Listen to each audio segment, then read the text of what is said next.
Not everybody needs it. Some of you can just, like that, fall asleep. I don't know if you are that person, but let us know what are the essentials and what are the systems that you use in order to fall asleep. Your non-negotiables, come through and let's have fun with it as well. Whether it's a video, whether it's a picture, whether it's a voice note, we want to hear it. And I'm sure what you want to hear right now are official duties. So let's start it up. Carissa's standing by with the latest, and let's get into those news headlines. Well, thank you, Raul. Some good advice there, but let's get into your national news headlines first for this morning with 3 minutes after 6. The European Commission President Ursula von der Leyen has announced a new 94 billion rand investment package for South Africa during a visit to the country. Now, von der Leyen said the package will support a just energy transition, vaccine production, and digital and physical connectivity. Now, she addressed a joint press conference with President Cyril Ramaphosa and European Council President Antonio Costa in Cape Town. Ramaphosa also welcomed the EU's support for multilateralism, saying South Africa hopes to continue to work closely with the EU to promote democracy worldwide. Now, in other national news, production in South Africa's mining sector remains under strain, with a 2.7% year-on-year contraction in January, according to Statistics South Africa. This decline is largely attributed to weaker performance in iron ore mining, with coal, platinum, group metals, and chromium is also experiencing downturns. Jean-Pierre Tablanche, senior statistician at Statistics South Africa, highlighted that although there have been improvements in the production of manganese ore, copper, nickel, and diamonds, these gains are insufficient to offset the overall decline in the sector's performance, keeping it in the red. In your international news making headlines, at a summit of heads of state, the Southern African Development Community, or the SADC, decided to end its mandate for soldiers deployed in the Democratic Republic of Congo. Now, the withdrawal will occur in phases, according to a statement from the leaders. In December 2023, the SADC sent soldiers to support the Congolese army in fighting rebel groups, with the mission extended late last year. Now, following multiple losses in early 2024, the SADC decided in February to reassess the mission's status. Meanwhile, an American dog owner, Gerald Kirkwood, was accidentally shot by his pet after it jumped on his bed and triggered a loaded gun. Kirkwood, who was sleeping next to his partner, suffered a graze wound to his left thigh and received hospital treatment. The dog, a playful one-year-old pit bull named Oreo, reportedly got its paw stuck in the trigger guard, causing the weapon to fire. Now, the incident was classified as a, quote, accidental injury, so no jail time for Oreo. Similar cases are rare, despite widespread gun violence in the U.S. We close off with this story where Cape Town is gearing up for a dazzling spectacle as the famous Cape Town Carnival celebrates 15 vibrant years tomorrow.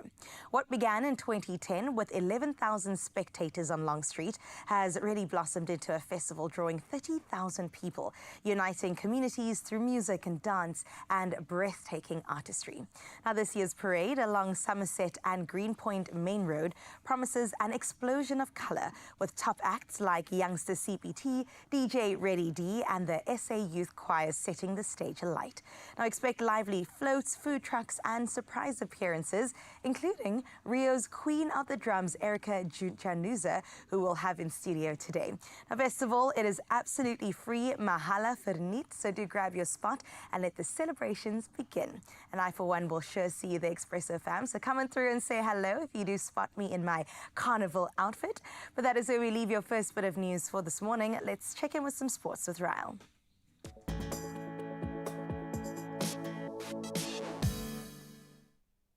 Thank you so much, Carissa. And yes, we'll carry on celebrating right now, especially if you're a Cheslin Colby fan, because he became the first backline player in over a decade to claim the SA Rugby Men's Player of the Year award at a ceremony in Cape Town last night.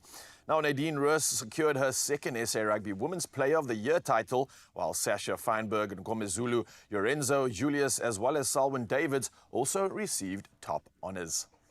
Well, if you're a United fan, well done. Bruno Fernandes scoring a hat-trick last night as Manchester United beat Real Sociedad 4-1 at Old Trafford. And that was sealing a 5-2 aggregate win to set up a Europa League quarter-final clash with Lyon.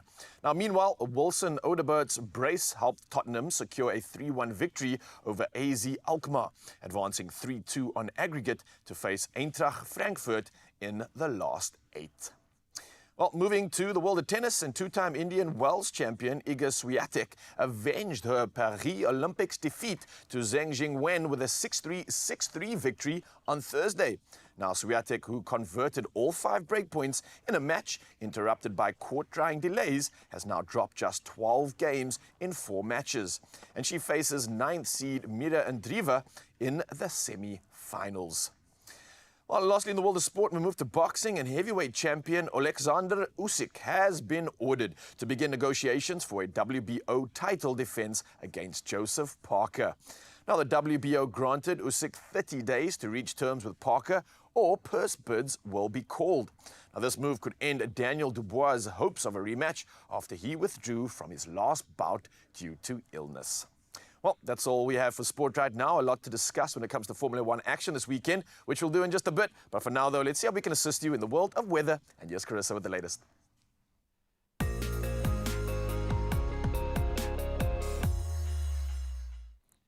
Thank you so much, Raul. Let's have a first look at your weather for this morning, where the South African Weather Service has issued an orange level 6 warning for disruptive rain causing flooding and mudslides along the KwaZulu-Natal coast, excluding the north. Now, a massive storm hit the Pinetone Kloof area last night, with reports of 2 cars being washed away. Most of KwaZulu-Natal, the Wild Coast, its adjacent interior in the Eastern Cape, the Northern Cape and Limpopo can also expect disruptive rain today. Now, yellow level 2 and 4 warnings for wind and waves may disrupt sea navigation between Plettenberg Bay and Mazeppa Bay, while extremely high fire danger conditions are expected in the west coast interior of the Western Cape. Now, let's touch down with that sunrise view of the hour just to put us all in the best of moods. And coming from the great Karoo out in Middelburg, Kathy got in touch with this gorgeous view, which I can only imagine, Kathy, is from your backyard. Look at that, just God kissing the sky saying, good morning, Kathy. This one is especially for you. And we appreciate you sharing your morning view with us, Expresso fam. You can expect a 23-degree high, Kathy. Thank you for that. And let me tell you that we're still going to touch base with more morning views across the next couple of hours. So do get in touch with yours on 0634088863. For now, let's have a look at what else the rest of the country can expect in temperatures.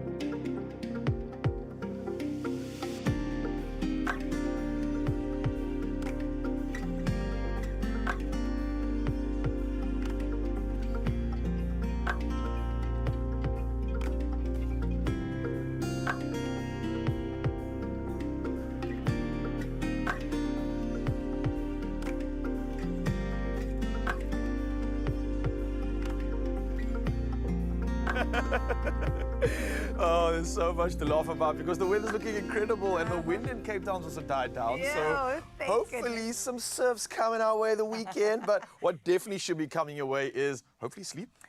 Listen, that's on my agenda, although Carnival is happening. So is it happening? I don't know. But we're going to definitely keep you posted on how to make sleep your superpower, Expresso fam. So do stick around to find out all the details and the nitty-gritty on how to optimize the best thing that we have in life, which is sleep. Optimize, indeed. I love that word. And we're going to hopefully optimize the winning opportunities that come your way this Friday because we got the Powerball game. Ooh. And that's the one with Powerball game, if you heard correctly. And that's the one with Bakovo. Of course, we got a winner that's going to be entering the studio, or more than one at that. So stick around, get on the phone, get involved in this competition, and you could be winning lots of moolah, lots of hampers, or lots of breakfast for an entire year. How cool does that sound? See you soon.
It's my feel-good breakfast show. It is your feel-good breakfast show on this Friday morning. Hello, if you've just tuned in, we're talking about sleep because, listen, it's the foundation of our health, if we're being honest. Yet so many of us choose to neglect it, or maybe don't choose to. This year's World Sleep Day is all about making sleep health priority, especially for teenagers. And joining us on the couch this morning is Dr. Dale Ray, Director of Sleep Science and Associate Professor at UCT, to unpack the science of sleep and why teens struggle with it and how we can all hopefully improve our rest at the end of the day. Doc, welcome. Yeah, how are you doing, Doc? I'm well, thank you. Did you get a good sleep last night? Waking up early, hopefully you kind of feel the sentiments that we feel in the morning. It's like we want to get extra sleep, but we neglect it. And it's a crazy thing because all of us as human beings do that. Yeah. Why do we do that, though? I guess it's part of this thing, how much can we push the boundaries, what can we get away with? We're in a mad society, there isn't enough time in the day. Sure. We've only got 24 hours at our disposal and we're trying to get so much done. So when we need to steal time to get things done, we're going to steal it from sleep for sure. But why is it so important to sleep? I mean, if we can just start there as a foundation, why do we need to sleep as humans? Yeah, the reality is that without sleep we die. That's the first thing. Whoa, okay. Yeah. So if you were to completely sleep deprive yourself day after day after day, the ultimate result would be that you wouldn't live anymore. So it's as important as food and water for us. But most of us don't go around doing that. We just take off a couple of minutes or hours every single day. And it's got huge consequences in the short term for our sort of mood and emotional regulation, for our ability to think and multitask and be productive. And then in the longer term, it impacts our physical health. It's a little bit like, you know, we can smoke something today and not worry about the future. And this is exactly it. It starts to affect our brain in terms of brain health, and we can impact our risk for non-communicable diseases too. This makes sense. Maybe you can fill in some more pictures for me because I kind of look back on my sleep cycle, my sort of, let's call it circadian rhythm or whatever you might refer to it. I remember being a teenager, I don't know about you, I would like be up early hours of the morning studying, wide awake and not have an issue with it, and then wake up pretty late. And then kind of things change and get impacted over time. I found like I can't stay up that late as I get older. Is there a reason behind this in terms of our growth spurts and where we are in our life and how it affects our sleep? Yeah, that's a really great point. Teenagers are in a pretty unfortunate position, really, because on one end, they need to be up early for school. And don't worry if there's extramurals before school, sport or music practice or something. But the reality is that biologically, they actually cannot go to sleep very early. And so this is a true biological shift. This is not just them sitting there on social media and sort of faffing around and wasting time at the end of the day, but their circadian rhythms have changed. So that's their body's biological clock, as you quite rightly mentioned. And so an earlier bedtime for them is really tricky, but they also lose something called sleep pressure, which is at the end of the day, it's that sensation that you get when you've been awake for ages and you just feel that huge urge just to sleep. That's a massive sleep signal. And for them, that kicks in much later. So they actually are just not sleepy. And then, of course, they compound those two things with being on their phones, excessive light, and then that can have all sorts of other issues with their sleep. So they're in this really tricky position where they can't fall asleep early, but they've still got to be up early for school. And so they're chronically sleep deprived. I can think of so many nights lying there, like there's an exam the next day, or I've got like a big comp, and I just can't sleep. I'm like, come on, everything's perfect. I'm zen out. I'm just lying there like, come on. This makes sense. Yeah. It is tough, but hopefully there is some light at the end of the tunnel, because when it comes to sleep hygiene and improvement, things we can do today or in the future for both teens, but maybe also us too, Doc, what can we do? So I guess one of the things with teens is for them and their parents to understand that it's quite normal not to be able to fall asleep early for them, and to stop that fight. Rather look at the other end of the day, what can we do in the morning to buy that little bit of extra sleep time? So forcing a teen to get into bed early is only going to create stress and anxiety around why am I not falling asleep? And then also sort of resistance and conflict between the family members. So can you extend that sleep in the morning by any stretch? If it means being a little bit on your back foot and a little bit flustered in the morning, that's probably better off to get that extra half an hour sleep. The other thing that teens are allowed to do is nap. And so they get a nap license because they need 8 to 10 hours of sleep per night. And that's really difficult to get in that small space of time. So coming home from school, not during school, coming home from school and having a quick afternoon nap, what do we need? Like an hour or so? That can be a pretty helpful strategy. And then just minimizing their light exposure at the end of the day, especially off their screens, and using filters for the blue light, etc., gives them every opportunity to bring their sleep as early as biologically possible. How important is that actually? You mentioned this earlier, and right now, the screen time, the stimulation we get from our phones, how much of an impact is that actually having on us? Yeah, it's got two massive impacts. The one is, again, biological, so our screens will emit quite bright light and often short wavelength light as well. That suppresses a hormone called melatonin, which our body needs to produce at the end of the day. It should be produced sort of sometime after sunset, and once melatonin is produced 2 hours later, we generally feel tired and ready for bed. So this is partially what's delaying this secretion of melatonin. But the other thing, of course, is that your phones are a link to a whole myriad of problems and exciting information. You socializing, you connecting, and you're basically not disconnecting. And so there's this sort of stimulus, and where your brain is it's been receiving a whole lot of information, and you haven't had a chance to decompress and get ready to move into that runway into sleep. And so being able to put that phone aside and sort of just not be stimulated is really, really important. Sure, that's so interesting, because sometimes in my mind, I convince myself that by scrolling, I'm putting myself to sleep. I'm like lulling myself into sleep, but it's the complete opposite is what you're saying, right? So Doc, when it comes to our rooms, our sanctuaries, what is sort of the ideal setup to allow for great sleep? This is quite interesting, because the reality is that we could probably sleep most of us could sleep anywhere, anytime, any place. You could literally probably hang most people by their feet and they'd be absolutely fine. So yes, it's nice to have a nice, cool, dark, comfortable place to sleep. The reality is that many South Africans do not have that luxury. And so I think just creating, at least controlling the things that one can control. If you've got a super noisy environment and you're very sensitive to noise, perhaps thinking about earplugs. It's not that easy to sleep with them, but it can be helpful. If you find that you're super sensitive to light and you can't get, block out curtains because you've got a street light outside, and maybe you need like an eye mask or something like that. So some little hacks like that are kind of useful. But at the same time, I wouldn't stress massively around that. It's much more important to make sure that your mind is in the right place to allow sleep to come. Oh, this is vital and important information, because I feel like everybody in the country is not living at the optimal. I don't think anybody's capitalizing on sleep the way we should, and I think it has a bigger impact than we think. I want to hear from you, Mzansi, because we heard a few hacks from the doc right now, but we asked you this morning, especially when it comes to sleep and celebrating World Sleep Day with us, what are the few non-negotiables to help you fall asleep? And we're hoping that you guys could come through with some of those answers right now. We got any voice notes or any comments? We got a comment from Tabang first up. Hi, Tabang. Good morning to you too, saying reading a book before going to sleep. Ooh, interesting one. Thumbs up, Doc?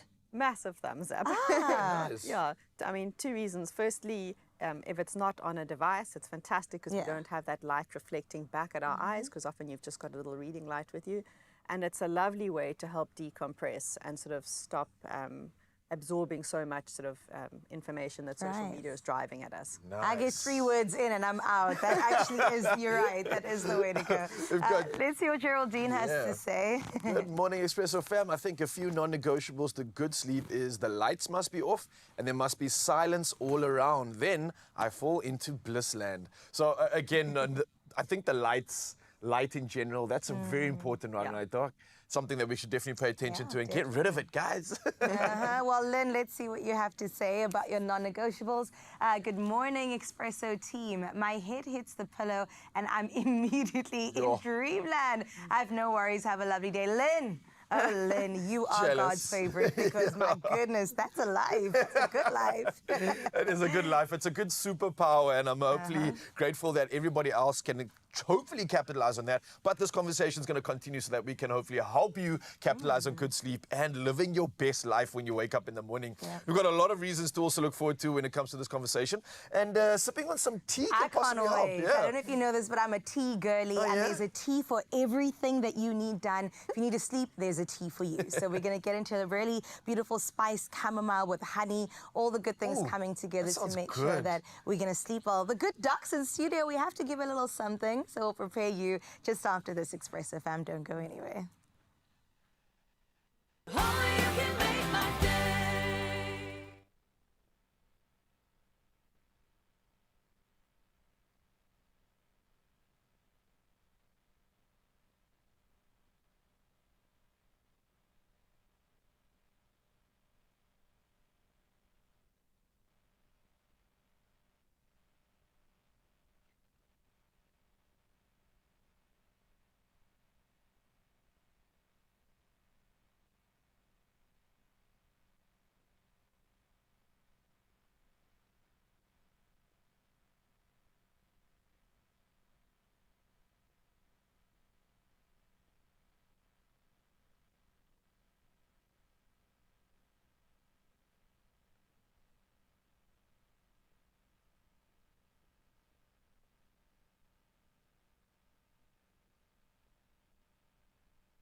It's my feel-good breakfast show.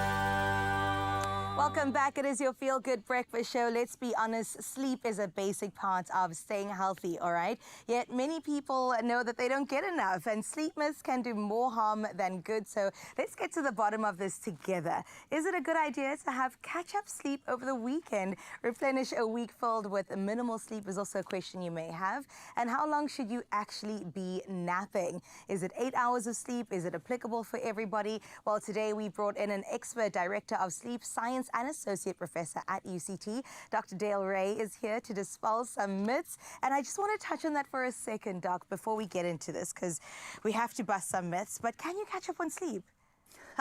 That's a really good question. Yeah. The reality is a little bit, but definitely not all of it. Okay. Yeah, so we can go into the details of that maybe just when we're thinking about how much sleep we each need. But there is a little bit of contentiousness around catch-up sleep at the moment, because there's some evidence which suggests that people that do this sort of catch-up sleep, so extending their sleep on the weekend, they're actually no better off from a long-term health perspective, because they've still been creating the damage of short sleep during the week, for example. Sure. But we also know that when you have had a couple of nights where you've been squeezed and you haven't had good sleep, you really do need to try and pack a little bit of extra sleep in just to stabilize your mood, if nothing else. Right, okay, at least, yes, there's that. If anybody asks me, I'll just say, if you want a better Carissa, let me sleep, okay? Let's get into the first myth to bust. We all need a solid 8 hours of sleep every night, no matter what. I would say true, but it doesn't always happen. I would say not so true. Okay, tell me more.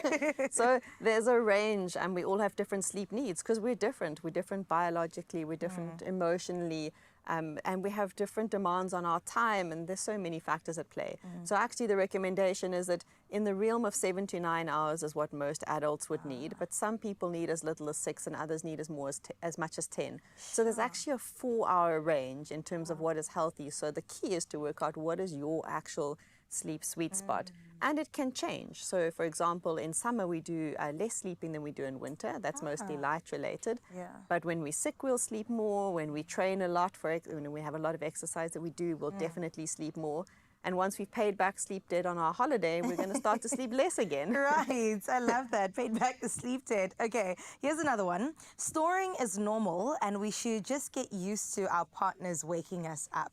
I would disagree. I don't think snoring is normal.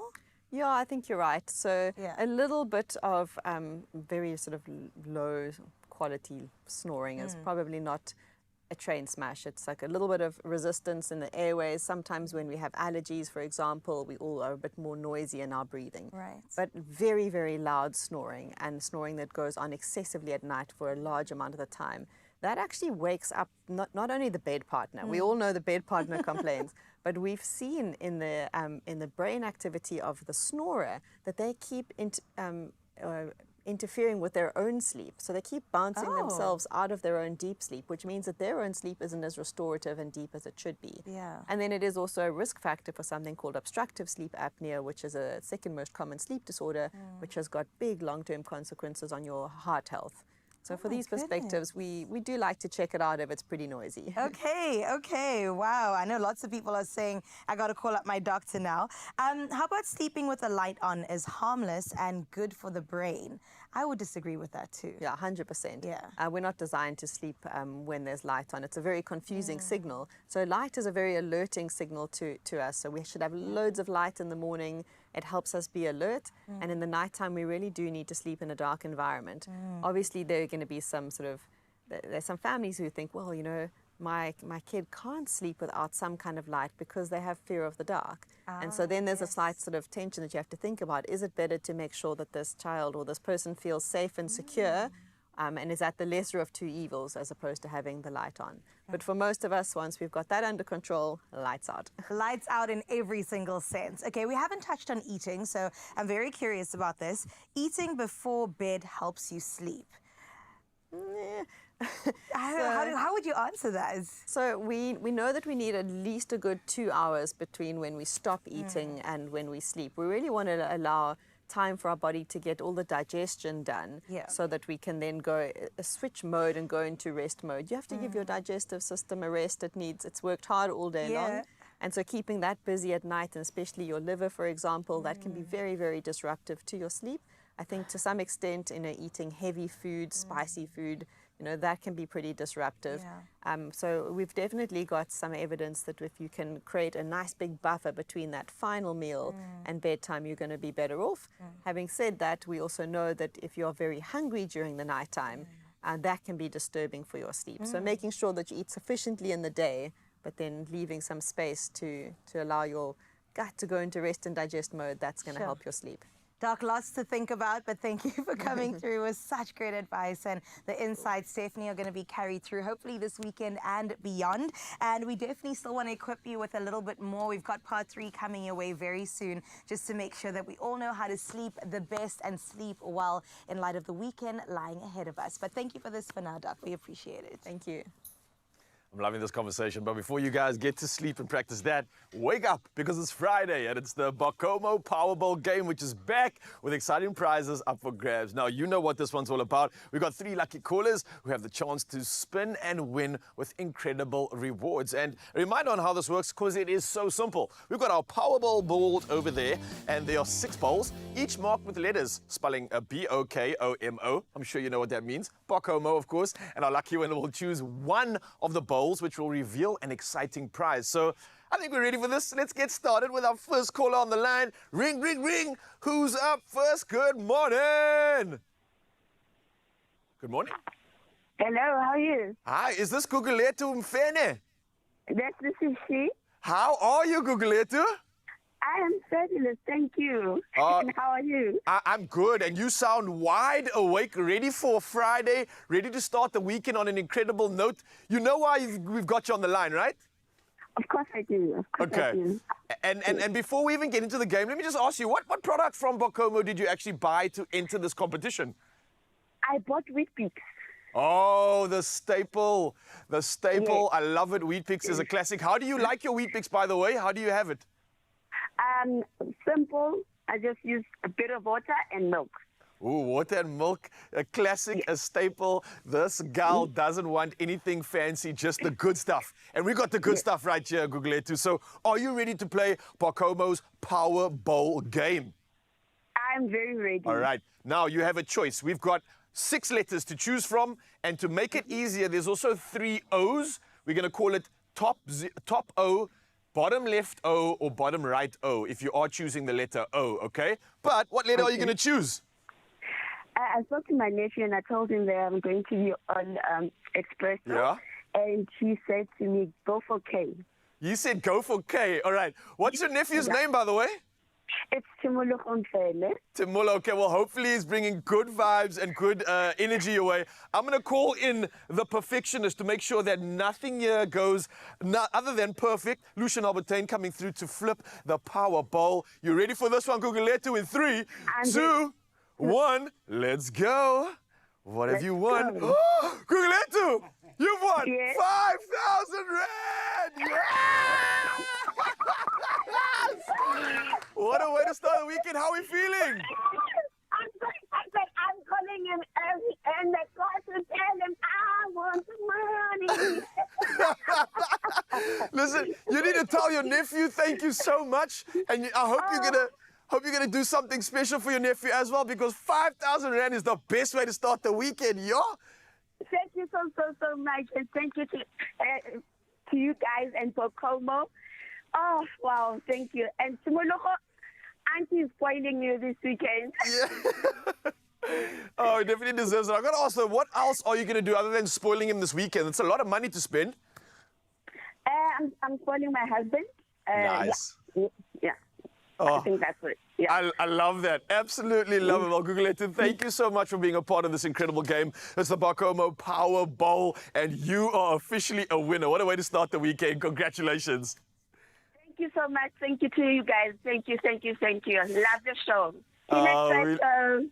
We love you. What a beautiful start to the weekend. And that's 1 prize down. And we still got 2 more to go. So we want you to stay tuned and see what our next lucky caller wins from the Bacomo Power Bowl game. You ready? Congratulations, Gugulethu. Oh my goodness, I'm telling you, your nephew is so lucky this weekend.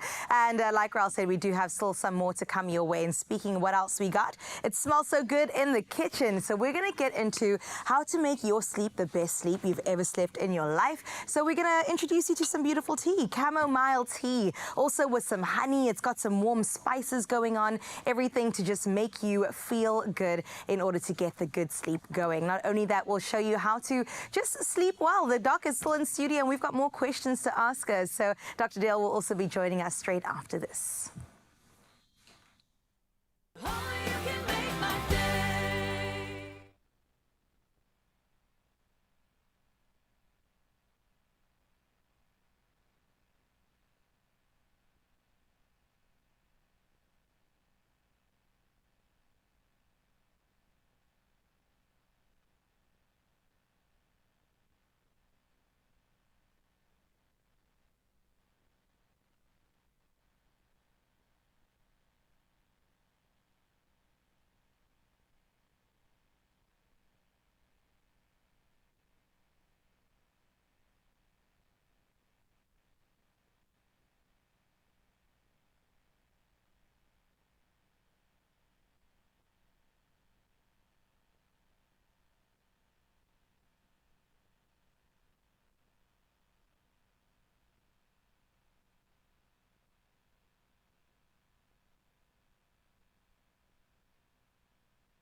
It's my feel-good breakfast show. Oh yes, Mzansi, welcome back. Your feel-good breakfast show opening up right here on S3. And what an incredible day to start this one off. Everything celebrating World Sleep Day. And I think quality of sleep is essential. We're talking about fitness when we're talking about recovery or just performance in general. And on World Sleep Day, Dr. Del Rey is still here, the Director of Sleep Science at UCT. And back to explore how sleep and circadian rhythms impact athletic performance, recovery, and overall health. And I think anybody getting into the fitness game or sports enthusiasts, listen up, because this one's important. Doc, does it affect us in terms of sleep? Does it impact our fitness and overall athletic performance? Yeah, absolutely. So sleep is a recovery tool at the end of the day. And so when we are physically active, let's say we're training for something, and maybe it's just that we're into CrossFit, or maybe we're an ultra marathon runner, doesn't really matter. The training puts a big physiological stress on your body, and you need to recover. And one of the best ways that you can do that is through sleep, because when we sleep, we secrete hormones that are really important to our muscle growing.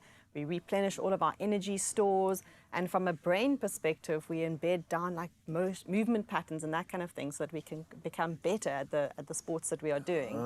So from that perspective, sleep is absolutely critical from what we call an adaptation perspective. So athletes are often, especially high-level athletes, are often looking for that little bit of an edge. Yeah. What is that extra 0.5% that I'm going to get over my competitor? And sleep might well just be one of those factors. Absolutely. It sounds like it definitely is. Now, we have this thing we mentioned about the circadian rhythm, right? Does that have any influence in terms of like maybe when is the best time to train in the day? Is it better to train in the morning, the evening, afternoon? Does that have any effect on like capitalizing on that moment? Totally. So your circadian rhythms are your body's 24-hour rhythms or 24-hour clock. So your body actually can tell the time. Every cell can tell the time in your Okay. body. But we all don't have quite the same clock. They're a little bit different. So some of us are more sort of night people, and some of us are more morning people. So the night people are the ones who have naturally late bedtime, don't love waking up in the morning, are not hungry in the morning, and hate exercising in the morning. So the research is strong that they do much better to do their training at the end of the day, the afternoon, the evening. As long as it's 2 hours before bedtime, they can train harder then, and they get better adaptation. Whereas the morning types, those are those irritating people that bounce out of bed at 5 in the morning, they've got loads of energy, they're hungry, and they want to train in the morning. So they do far better putting their sessions in the morning. They're much more motivated to train hard in the morning. Whereas at the end of the day, they're cooked, and they can think of nothing worse than having to put on their gym clothes. That makes sense. I kind of feel like I'm a blend of both. I want to go to bed later and wake up early. Is there such a thing for me? Yeah, that would be the neither type in the middle. Nice and flexible. And just sleep in the afternoon somewhere to catch up. Now, I know there's so much that places the importance of sleep on recovery, on performance. Are there any mistakes that athletes can sometimes make when it comes to sleep? Any sleep mistakes, for lack of a better term? So I think don't underestimate how much sleep you need when your training load is high. So we mentioned earlier that most people need sort of in the realm of 7 to 9 hours of sleep. So when your training load goes up, your sleep need goes up. And you'll probably find that most athletes with a big training load will need at least an hour more than people who are not doing the same amount of training. And then the other thing relates to sort of the nervousness before events, for example, and then worrying about not getting enough sleep on the night before a big event.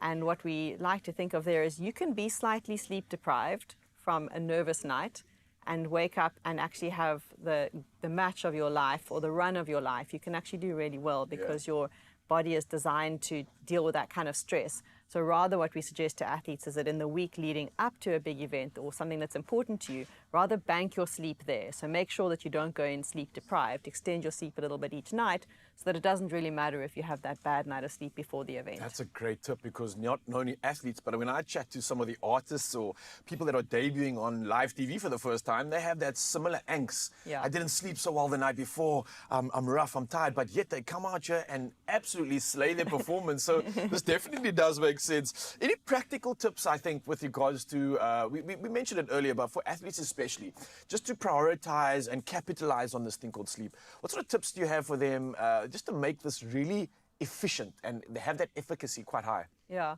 think the hardest thing for athletes is actually just to carve out enough time to sleep and making sure that it's a priority, but importantly without becoming obsessed about it.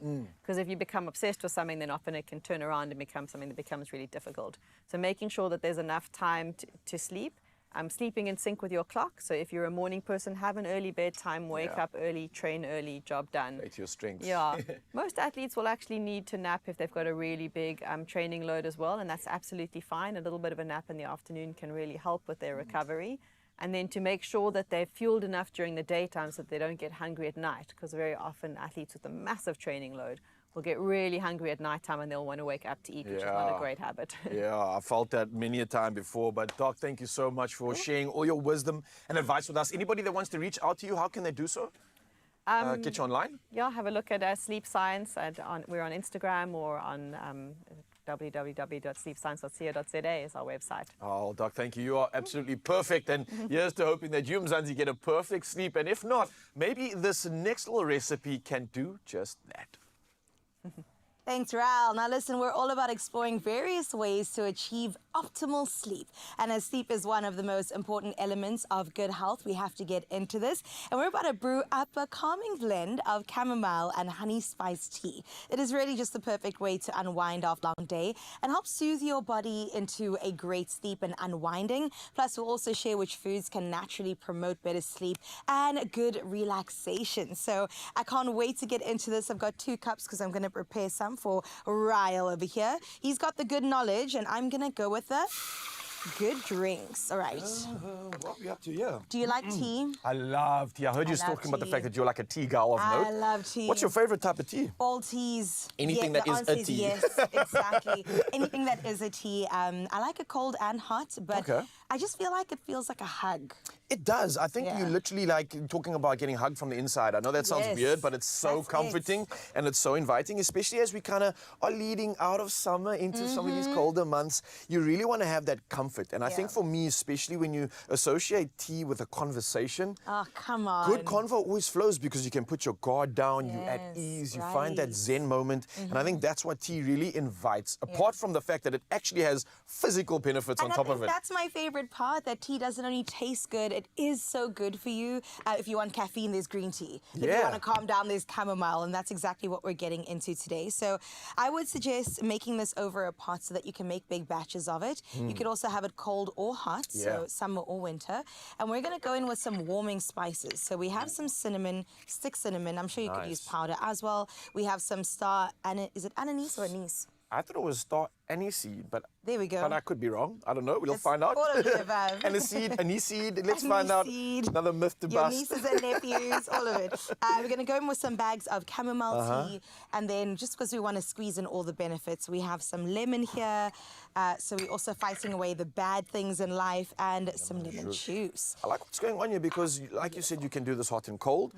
Adding lemon in there is also like a great natural preservative, so it kind of keeps it Yes. lasting longer. Exactly. But again, you're putting in not just flavor, but good nutrition. I know lemon, it's often like quite acidic when you measure it, but when you consume it, it almost has a more of an alkalining effect on the body. So adjusting Exactly. pHs, if you're into that kind of thing, this is really great for that. The smell already, right, Yeah? is absolutely insane. Oh my goodness, can I drink it now immediately? And all of these are definitely sleep-inducing ingredients, which is perfect when you do want to sleep, right? So key sleep-boosting nutrients and their benefits like melatonin. It regulates the sleep-wake cycle, and it's found in tart cherries, bananas, and walnuts. I know that cherries is definitely having its moment on TikTok right now. People are talking about the Sleepy Gal cocktail. Oh, is it and involved is a cherry? Tart cherry Oh, what? berries Okay. with magnesium in it also. This And makes sense. magnesium reduces stress and relaxes your muscles. And that's found in almonds, spinach, pumpkin seeds, dark chocolate azole, which we have over here. And yeah, I would just eat dark chocolate on its own. You're giving people more reason to eat dark chocolate. They don't need any Exactly. more reason already. No. But now we've got a health reason box to tick. Yeah. And then I think there's a lot else that we can talk about when we are mentioning some of these health benefits. And this is where it gets technical, but again, it's such a good addition to your body and this vessel that we have. So tryptophan is something that has been so beneficial for us. It's an amino acid that helps produce serotonin and melatonin. It's found in dairy, oats, eggs, and bananas again. So that's why you often see athletes having bananas and eggs, because it has such a good base of minerals. And then we've also got calcium, which is good for supporting melatonin production and muscle relaxation. This is something found in dairy products, leafy greens, sesame seeds, and many other things. Calcium good for the bones, etc. as well. So when you want to talk about really like getting this vessel jacked up and Yeah. capitalizing on your real potential, who would have thought that tea could bring out Tea's the the best of us, right?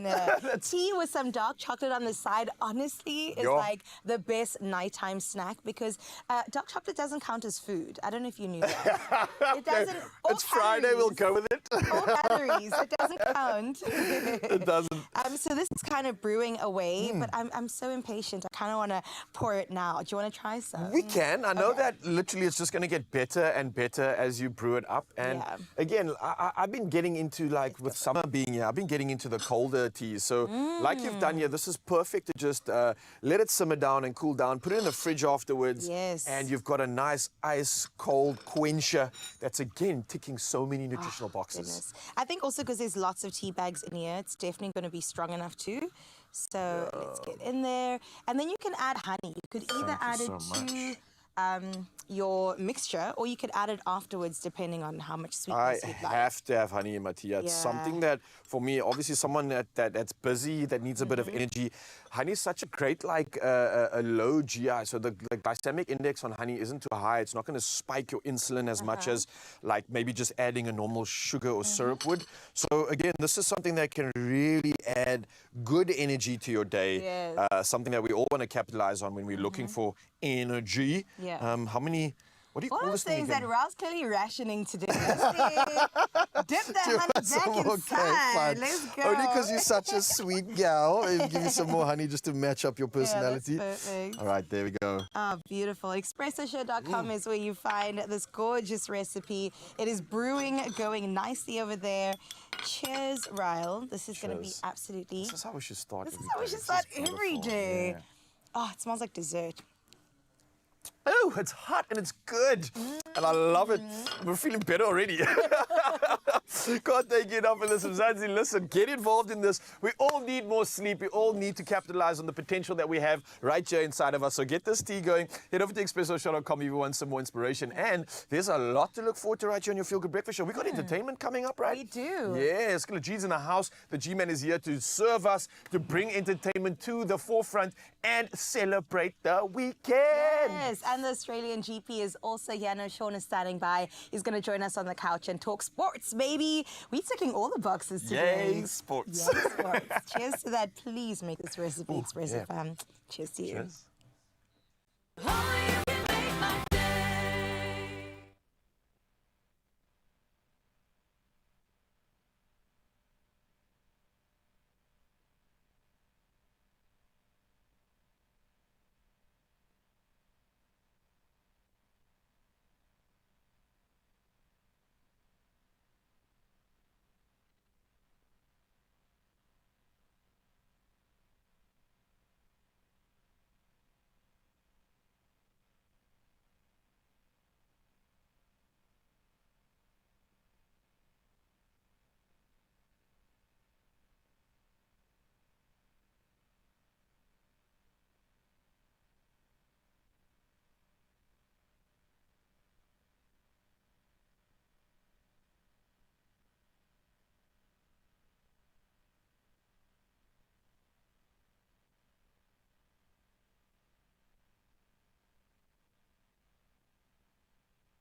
It's my feel good breakfast show.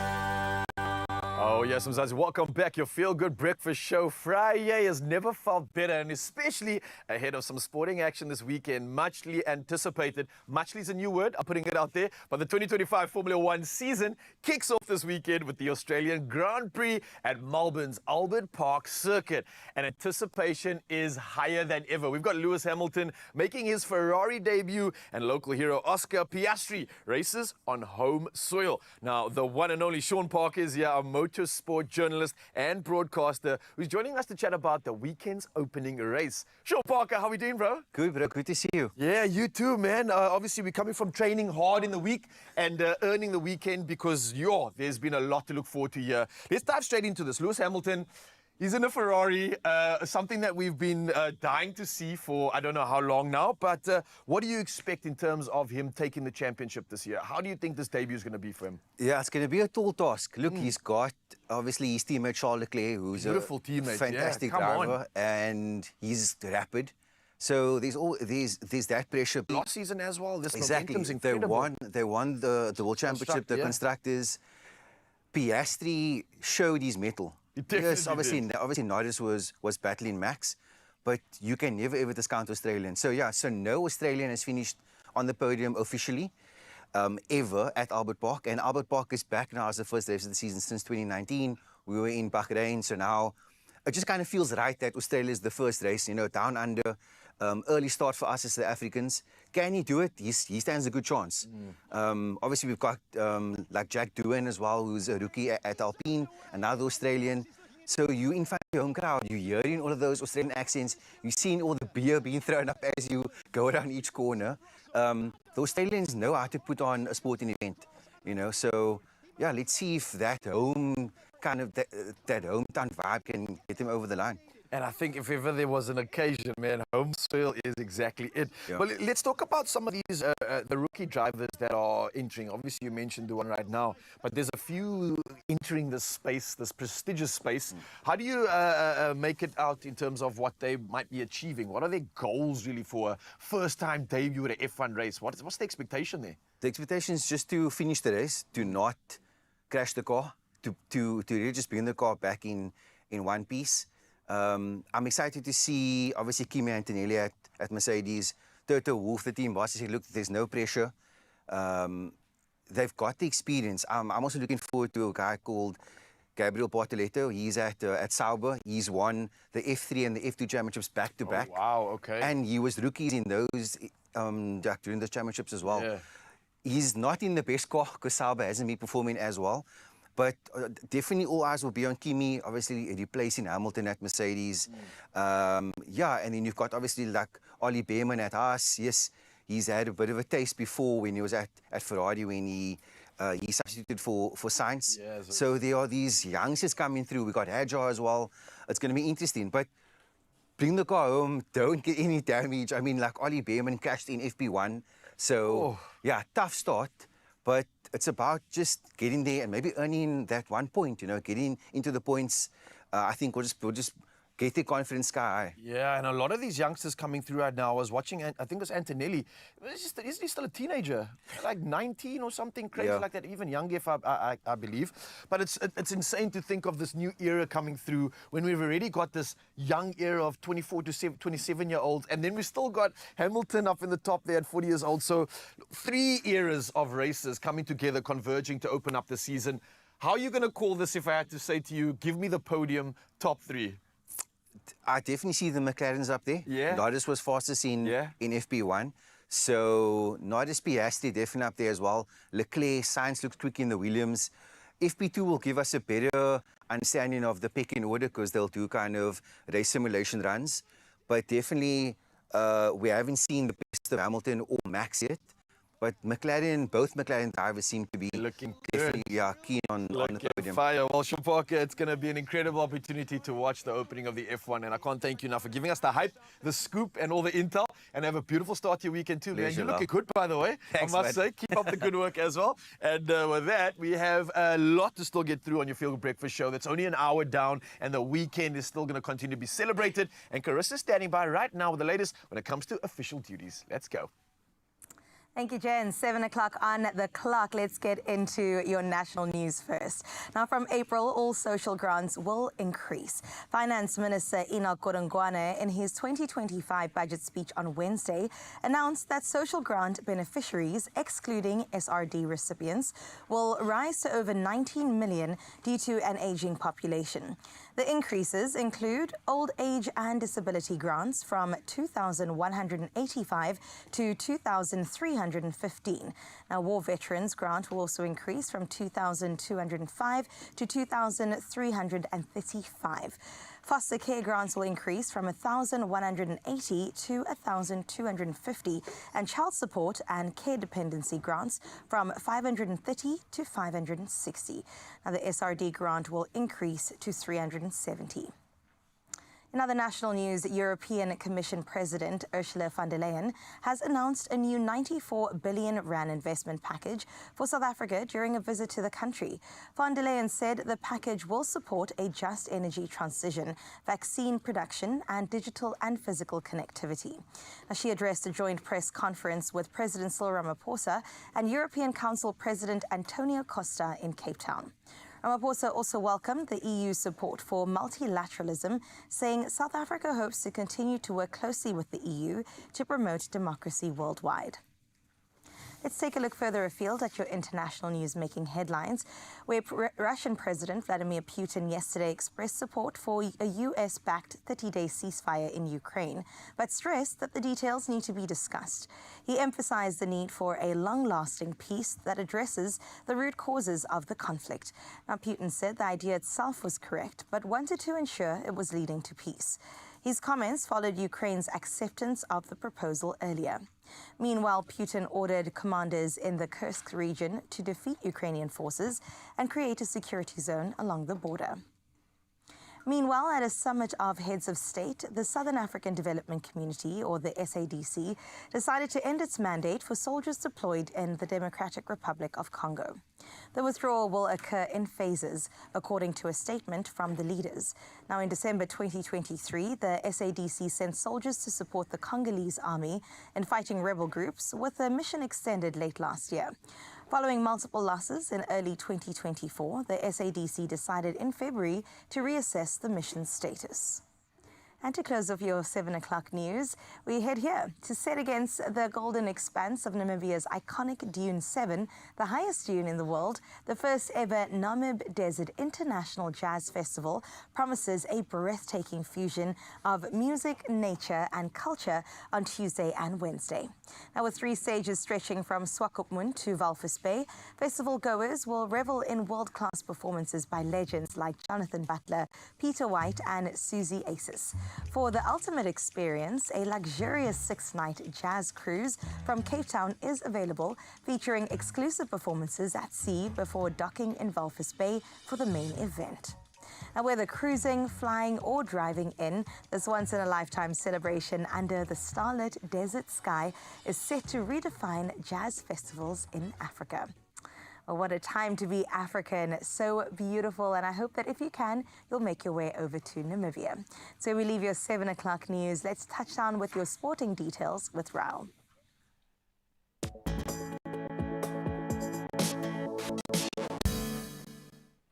Thank you so much, Carissa. And yeah, we're going to carry on celebrating, especially if you're a backline player, because Cheslin Colby became the first backline player in over a decade to claim the SA Rugby Men's Player of the Year award at a ceremony in Cape Town last night.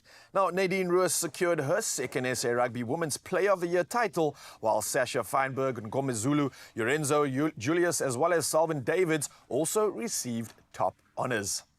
Now, from rugby, we move to football, and Bruno Fernandes scored a hat-trick as Manchester United beat Real Sociedad 4-1 at Old Trafford, sealing a 5-2 aggregate win to set up a Europa League quarter-final clash with Lyon. Now, meanwhile, Wilson Odebert's brace helped Tottenham secure a 3-1 victory over AZ Alkmaar, advancing 3-2 on aggregate to face Eintracht Frankfurt in the last 8. Well, moving to the world of tennis right now, and 2-time Indian Wells champion Iga Swiatek avenged her Paris Olympics defeat to Zheng Jingwen with a 6-3, 6-3 victory on Thursday. Now, Swiatek, who converted all 5 breakpoints in a match interrupted by court drying delays, has now dropped just 12 games in 4 matches. And she faces 9th seed Mira Andreeva in the semi-finals. Well, lastly, in the roundup of sport, we move to the world of boxing, and heavyweight champion Alexander Usyk has been ordered to begin negotiations for a WBO title defense against Joseph Parker. Now, the WBO granted Usyk 30 days to reach terms with Parker, or purse bids will be called. And this move could end Daniel Dubois' hopes of a rematch after he withdrew from his last bout due to illness. Well, that's a roundup of sport, but many of you heading out on the roads, and here's a chance to see how we can assist you with traffic. And Carissa has the latest.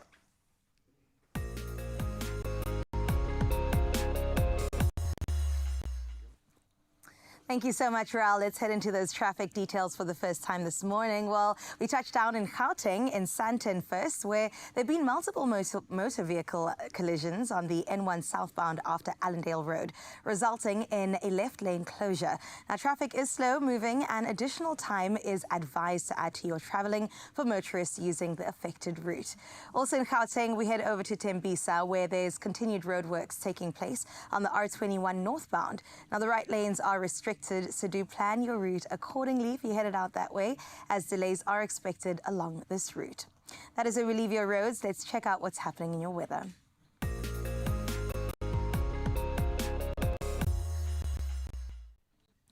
Well, the South African Weather Service has issued an orange level 6 warning for disruptive rain, causing flooding and mudslides along the KwaZulu-Natal coast, excluding the north. A massive storm hit the Pinetown Kloof area last night, with reports of 2 cars being washed away. Now, most of KwaZulu-Natal, the Wild Coast, its adjacent interior in the Eastern Cape, the Northern Cape and Limpopo can also expect disruptive rain today. Yellow level 2 and 4 warnings for wind and waves may disrupt sea navigation between Plettenberg Bay and Mazeppa Bay, while extremely high fire danger conditions are expected in the west coast interior of the Western Cape.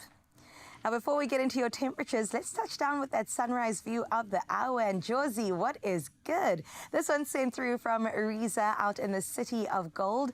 And when I tell you it looks like money, it sure does. Absolutely beautiful morning view there, Riza, with the trees just creating the perfect silhouette to the gorgeous, gorgeous look of that Friday morning sunrise. Well, out in Joburg, you can expect a 23-degree high. And as you continue sharing your morning views with us on the number 0634088863, we'll have a look what the rest of the country can experience today.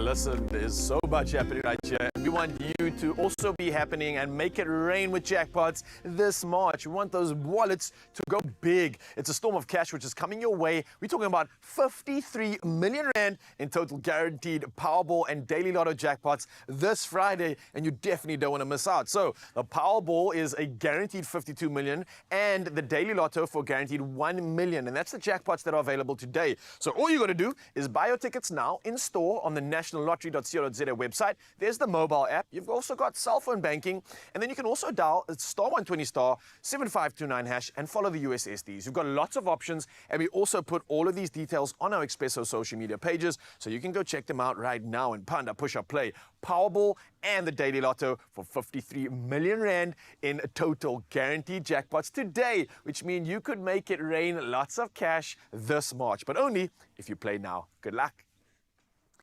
Entertainment is coming your way, not only money, because let me tell you, Killer G and I may or may not have said, let's actually look like twins today. And he joins us in just a little bit to talk about his musical journey, and I can't wait for that. His single that he's going to be performing with us with a familiar face here, Salz, is also going to be joining him. It's going to be a fantastic way to get your weekend starters. And not only that, you want to look good this weekend too, so we're going to let you meet your match. Not romantically, no, I can't help you out there, but when it comes to makeup, I definitely can. So W Beauty's got all the secrets on the perfect foundation just for you, and it's coming away straight after this Expresso. Only you can make my day.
It's my feel good breakfast show. Oh, yes, Mzansi, welcome back. It's your Feel Good Breakfast Show with Friday, and we're opening you up to nothing but the good stuff right here on your Feel Good Breakfast Show. And today, we are joined by the man who's redefining elegance in R&B, and he goes by the name of Killer G. Now, he's known for his soulful melodies and captivating performances, and he's making waves both in South Africa and internationally. And he's got tracks like Baya Vuma and Not to Blame featuring Cells. This man is bringing his unique sound to our stage today. So let's put your hands together for Killer G, baby! Yeah. What's up, man? How you doing? I'm good. How are you, bro? I'm excited. I'm happy that you're here. It's enough for me to celebrate. But bro, I'm trying to figure you out, man. Okay. Like, at first I get like Anis vibes, then I get Anderson Park, then I get Ben Wachola. You like this amalgamation of all the good stuff, and that's why I'm not going to define you.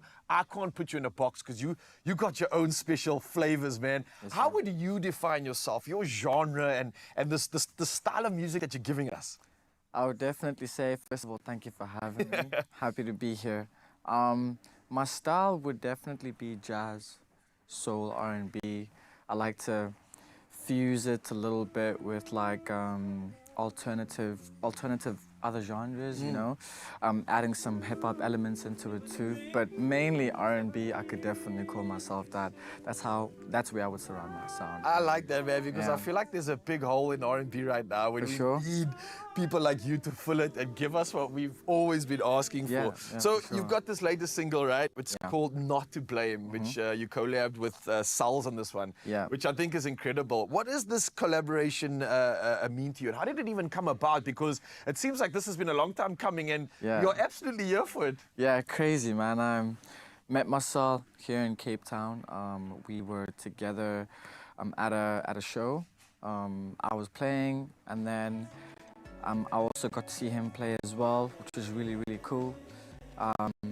And we actually enjoyed each other's company in the sense of decided to just see if we can collaborate, see if we can work, you know, see if we can make it work, and we did.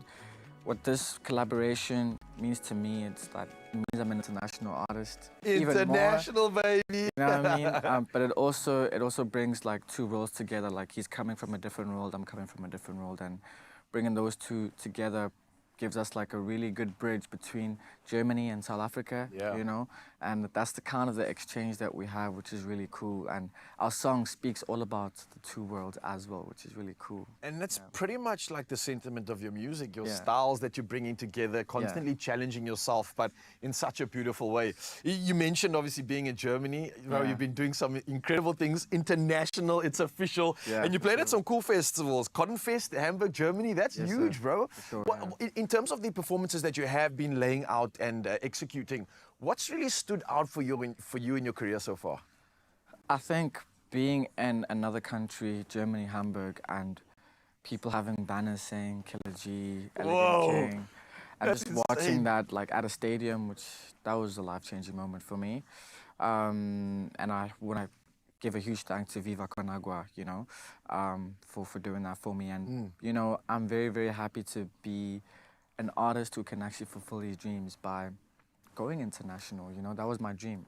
So I feel like it's a dream come true for sure. A dream come true, man. And that's a great reminder to never stop dreaming because, when you come to a place like this, everything materializes as long as you have the passion and you're executing it. And you've done exactly that, man. Yeah. And especially when I think about the R&B scene in general, Yeah. the way it's changed, what we were used to and where it's going right now. Yeah. How do you feel about the scene in general? I mean, I feel like we need more people like you. We need more artists like you. Yeah. We need more of this music in this world.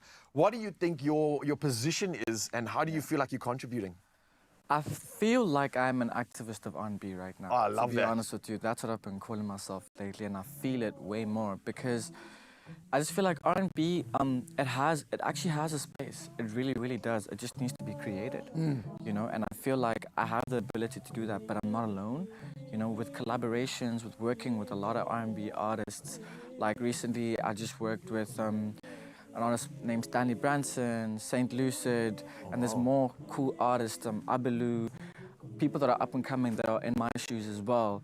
And we're trying to bring this, you know, community of R&B together to make it strong. So I do feel like there is a space for it. It's going to get there. just watch out. Watch out. I think we're excited to watch out because we are desperately craving it. Yeah. I want to ask though, before we even get into the performances, what can we expect from Killer G this year? What, apart from these collaborations, you got any events to look forward to? Anything we can plug in on? For sure, I'm going to be at Time Out Market on the on the 22nd. Nice. That is going to be at the waterfront. It's going to be really cool. And I'm also on the 21st. I'm going back to back. On the 21st, I'll be at Trenchtown and Observatory. Those are the 2 gigs that I'm really looking forward to. Beautiful, man. Well, we've got every reason to look forward to that, and we're going to have even more reason, Mzansi, because Killer G is going to be out here performing and doing the things to send us off into the weekend. So I can't be more grateful for having you this morning, man. Thank you so much. But Mzansi, we've got a lot to look forward to right here in your Feel Good Breakfast Show. I, for one, am definitely looking forward to that performance. But right now, it's time for the girlies to step in because it's time to meet your match, okay? No, I'm not talking about finding a better half, but rather flawless foundation. Now, we've got Lauren Moore joining us today, commercial head of private label beauty from Woolworths, to break down the undertones and the formulas and to give pro tips to help us achieve a flawless but also natural finish with the right foundation. We also have our gorgeous models here. We've got Mo and Mel. So where do we even begin? Can I ask you though, when it comes to common mistakes, what do people usually do, and is there a way that we can correct this? So the first big common mistake that people do with foundation is they think it's all about the foundation. So to start off with, you need to really prep your skin for your foundation, and that's really one of the biggest things that people do wrong.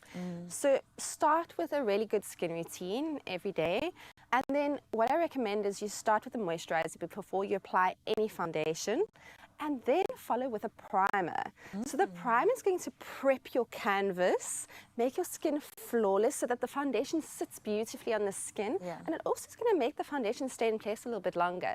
So that's probably one of my biggest things that I find people do wrong with foundation. Yeah, I love that, and I love that you're coming through with the tips, Lauren. I've got to ask you, we've got such a beautiful range here. When it comes to choosing the right foundation for you, there's so many different types in terms of our skin and the types of foundation that you do get. Where does one begin? So it can be so overwhelming choosing a foundation. So luckily Woolworths has a wide range of brands on offer for you. So if you've got a little bit more of a luxurious budget, we might have something for you here. And then even if you're a little bit more budget conscious, you've got your things on offer. So just head into your nearest Woolies store, speak to your nearest consultant, and they'll definitely match you up with something that works well for you. I'm going to talk more about W Beauty though today. So W Beauty is our in-house brand, and we have a lovely array of foundations here. So starting with your long-wear foundations. So your long-wear foundations, which are sitting on that side there, they are your medium to full coverage. You're going to build it. It's a buildable foundation, and it's going to give you a natural glow. And that's for more if you've got a combination to slightly drier skin. So I've used that beautiful foundation on Melissa today because that's her skin type. And then following on that, it's really our iconic range, our long-wear range. We've got our matte foundation. So this is if you've got a slightly oilier skin tone. So if you find that you get a little bit shiny during the day, this is the foundation for you. Great thing about these foundations, they've got blue light protection. So what that does is it protects your skin against UV rays from the screens and also the suns. I've never considered the screens to be something to protect our skin from. Thank you for giving us that. And when it comes to foundation matching, I mean, all of us have had stories of being in the store, putting it on our hand, being told not the hand, put it on the neck, not the neck, put it on the cheek. How do we even go about doing this? Okay, so I've matched Melissa there on your side with our Longwear Max. And Melissa is a barely beige. Beautiful. And where you're going to try and test your foundation is definitely the neck. So please, not the hand. So you don't want to have that foundation where it looks like you've got a face mask on. And you can see where your foundation ends and starts. That's not what we're going for. So you'll always test it on your neck, and I suggest you test a couple shades that you think might work for you and see which one blends the best for you. And then on Mo, we've gone for your matte foundation today. So Mo's got combination oily skin. Today she was struggling a little bit with some shininess, so we've gone for a matte foundation in chestnuts, I think. Cinnamon, sorry, cinnamon. And as you can see, it's really removed that glow from her skin. It's made her skin look flawless and natural, and it's got a really stay in place finish, which is fantastic. You're going to have a look at the undertone of your skin as well, and this is really critical when choosing a foundation. So you're either going to have a cool, warm, or neutral undertone, and you'll know this based on like what colors you can really work well with your face, what kind of jewelry you like to wear. Do you like to wear silver or gold jewelry? So Mo's got quite a warm undertone, so we've gone for a warmer undertone on her foundation today. I love that. And I mean, can we ask help in store if we're a little bit lost? Absolutely. Your Woolworths consultants are always there to help you, and they'll try on the foundations for you. If you've got the time, they'll even sit and do a full face for you. Lovely. Let you find your one that matches, and yeah, we'll set you up. Oh, gorgeous. Maybe we could have a little bit of a something. Can we put something so on, one of the biggest trends that are out there right now is a glow. I don't know if you've seen it all over TikTok. You know, how do you get a glowing skin? So at W Beauty, we've actually got a range that we've introduced specifically for that. So it's called our Glow-O. So this is our Glow-O skin tint. It's in deep. So basically, it's a very sheer foundation. So you can wear it on its own as like if you're just going to the beach or you need a light, something just to shine up the face. Or what I like to do is I actually like to mix it with my foundation when I'm applying it. So get the coverage and then I get that little luminescent glow at the end. So I'm just going to apply a little bit to Mo's cheeks quickly just to show you what it can do. Awesome. So could you use it as a highlight then if you You could use it as a highlight. So I'm just going to apply it under there and there. And again, just blend it in. And it's quite amazing at the office lately. I keep noticing people's foundation. I keep saying to my colleagues, like, what are you wearing? And they all laugh at me and they're, Lauren, Glow-O. Yeah, you should know. I do have one of these at home and I also use them. It's almost like an everyday thing for me. Correct. If I don't want to have a full face, then I throw some of this on, some blush as well, and I'm good to go. Yeah, there. So, I mean, I've just done the one cheek, but you can actually see it's just applied like a beautiful luminescent glow to your skin. And then if you pass me over that setting spray, the final step. Oh, this is fun. It's got like a nice little So this is our latest launch, actually. It's our Glow-O setting spray. So setting spray is so important when it comes to setting your foundation. So once you're done, you don't want your foundation to rub off. So you want to just apply your setting spray. You're going to spray it from quite a while away. You don't want to go too close, and you don't want to have like a wet face. A wet face. And the beautiful thing about this is it's just going to really finish off your makeup with that beautiful glow, so really get you going for the day. Absolutely stunning, Laura. I mean, Mo, look at you, girl. Lauren, thank you so much. Mel, you also look absolutely gorgeous. I can't wait to go shopping, and I love that Woolies has such a beautiful range. But yes, W Beauty is definitely on the top of my list come autumn, winter too. And as you saw, Expresso fam, flawless starts right here. So discover your perfect foundation from light coverage to full glam. Woolworths has definitely got a formula for every look and every single moment. And you can shop your perfect match at Woolworths. You already know the deal, in store, online, or even on the app. Happy shopping.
It's my feel-good breakfast show.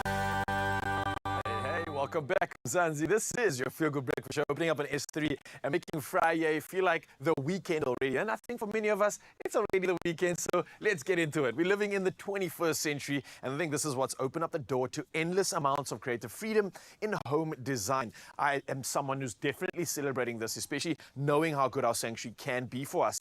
Now, I think the 2025 Plascon Color Forecast embraces the spirit of hybridity. It offers shades to recharge any space. And in this recap, we are going to be revisiting vibrant, bold, and neutral colors and the stories that inspire fresh possibilities for your home. Let's get inspired.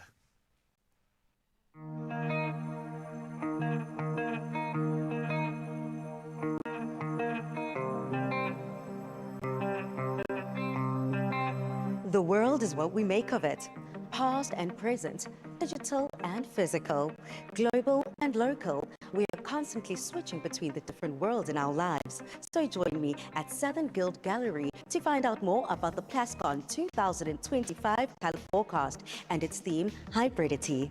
Joining me now is Chris Reed, and he is a trend analyst. Chris, lovely to meet you. Now, Chris, what was your role in the Plascon 2025 Color Forecast? So color is about so much more than just design, and I worked with Plascon as a trend analyst to make sure that these social trends that we're really seeing out in the world are reflected in the forecasts that we put together. And what did that process look like, putting together this color forecast? It's a lot of web research, a lot of time on the ground, a bit of international research, and really just seeing what's out there. You have now landed on the theme hybridity. Tell me more about that. Can you unpack that for me? Yeah, sure. I mean, what we're seeing in design and life more generally is that nothing is really any one thing. So the theme of hybridity is just about the way people mix and match these influences in their lives. Jody, can you tell me just a little bit more about the part you played with putting together the Plascon 2025 Color Forecast? Absolutely, Felisa. So our role as an agency was to be the color partner for Plascon. So developing the actual colors, putting all the material together, bringing the global trends, making them locally applicable, working with our trend analyst, Chris Reed, to develop the forecast. So I just love that whole saying of the genius of the and. It's not about this or that. Life is about a smash up of multiple things happening at once, and this forecast epitomizes that. Now we've looked at brights, darks, and neutrals. For yourself, why was this so important to be able to group these colors? So we created these families of colors because we thought it would be easier for people to actually identify with a dark, a natural, a neutral, or a bright, and then from there be able to mix and match. Thank you so much, Jody. I cannot wait to explore and experience color with Plascon. Remember, you can visit any Plascon stockist or visit their website for more. Let's have fun with the color forecast. Step into a world where color meets possibility with Plascon's 2025 Hybridity Color Forecast. Spend 500 Rand or more on any Plascon products and stand to win a state-of-the-art Toyota Corolla Cross 1.8 XS Hybrid worth 500,000 Rand. Simply WhatsApp your receipt, name and ID to this number. T's and C's apply. Plascon, together we've got this. Well, let me tell you, the excitement continues with Bacomo Powerball. Our first winner has claimed their prize of 5,000 Rand cash, but we still have 5 more prizes up for grabs. Now, we've got a couple of letters available. K has been taken, which means the O's are still here, and the B and the M. So let's find out what's in store for our next lucky caller. B-O-O-M-O. What will it be? Good morning, Tabang Pakwako. How are you doing on this Friday? Good morning, guys. How are you? I'm definitely fine. Good, good. Tabang, you already sound like a winner, which gets me very excited. But Yeah, do you think I'm you're going a to take a winner. big I'm a prize? winner. Okay. You're a winner. I love to see it. Tabang, tell me this. Bacomo has a range of cereals, including oats and wheat bix, as well as Nature's Source granola and cornflakes. So which one would you like to try for the first time if you haven't tried it already? I think if maybe I haven't tried the wheat thing, like I was gonna try them, but like they've been my favorite ever since. Lovely, okay. There's also delicious wheat bix, different flavors, so definitely try those as well. But Tabang, let's get into it. The letter K has been taken, which means the O's are still there. There are 3 of them. There's a B and an M. So we're going to bring in our wonderful bowl flipper, Lucian, to help us with all of this. And when you say the letter O, if it happens to be that, please tell me which O it is. So Tabang, the floor is yours. Which letter are we going for? I will go with the letter M. M. Yeah. Okay, Tabang, let's see what's behind the bowl M. You've won a Bacomo Cereals hamper. Congratulations, Tabang. Thank you so much. It's a pleasure. That's so exciting because that means that now you get to try all the flavors that you possibly can and enjoy. Tabang, how are you feeling this morning? I'm ecstatic. I'll definitely be trying all the new flavors of Bacomo, and I'm awesome. Awesome. That's good. I'm so glad that we could get your weekend started on the best note, Tabang. Have a beautiful one. And right here, Expresso fan, one more lucky viewer is still in line to win. So stay tuned to see what our final caller unlocks from the Bacomo Power Bowl. And congratulations once again to Tabang.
It's my feel-good breakfast show.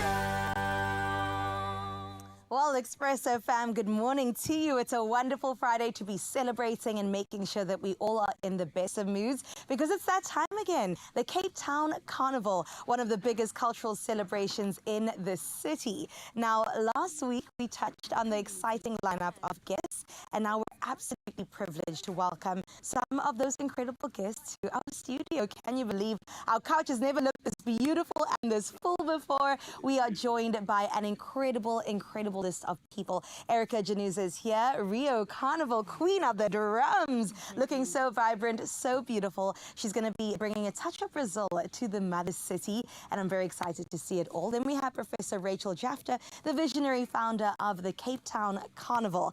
And of course, we've got Cape Town's Mayor Jordan Hill-Lewis in the building. Welcome. Please let's give them a feel-good welcome. Yes. Welcome, Erica. So deserving. Welcome. Hola. Thank you for being here. How are we feeling? We're excited.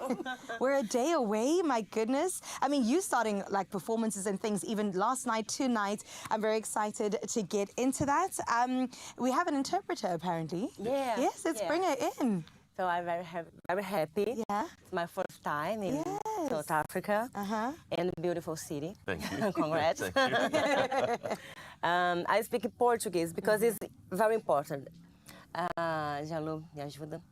É muito importante para mim estar aqui hoje porque o Brasil tem muito de África. It's very important for Erica to be here today because she thinks Brazil has a lot of Africa in it. That's what I was going to say too. The similarities are definitely apparent, and it feels like my African sister's right next to me. You know what I'm saying? Well, let's talk about how you've wowed iconic, Rio Carnival crowds the world over, and now you're down in Cape Town in the mother city. What can we expect from your performance? So, acho que podem esperar a minha entrega do samba, mostrar o samba do Brasil para eles, mas ao mesmo tempo eu acho que o que vai acontecer aqui é uma troca de experiências, porque às vezes eu até me esqueço de dançar como aconteceu ontem e fico olhando para eles, porque para mim é muito impactante, muito forte poder ver esses corpos dançando, porque a gente tem uma identidade parecida, mas tem as particularidades. Então eu acho que na verdade vai ser uma troca. Erica, well, I will start from the end. Erica says that she thinks it will be an exchange because she wants to get totally involved. She wants to show samba, to teach samba, but at the same time, she's willing to learn. She wants to learn from African dances, African movements. Beautiful. That's Your samba? I will learn with you. Let's go, baby. And we've got so many talented South Africans, so we're going to teach you a thing or two as well. Yes, I can. Beautiful. The exchange is definitely going to be there, which brings us to you, Amir. Thank you so much for being here this morning. You know, Cape Town Carnival is a stunning, stunning thing that we look forward to every single year. And the fact that it's grown in the past 15 years from like 11,000 people to over 30,000 people that we can expect this year. Why is it so important for our city to support something like this?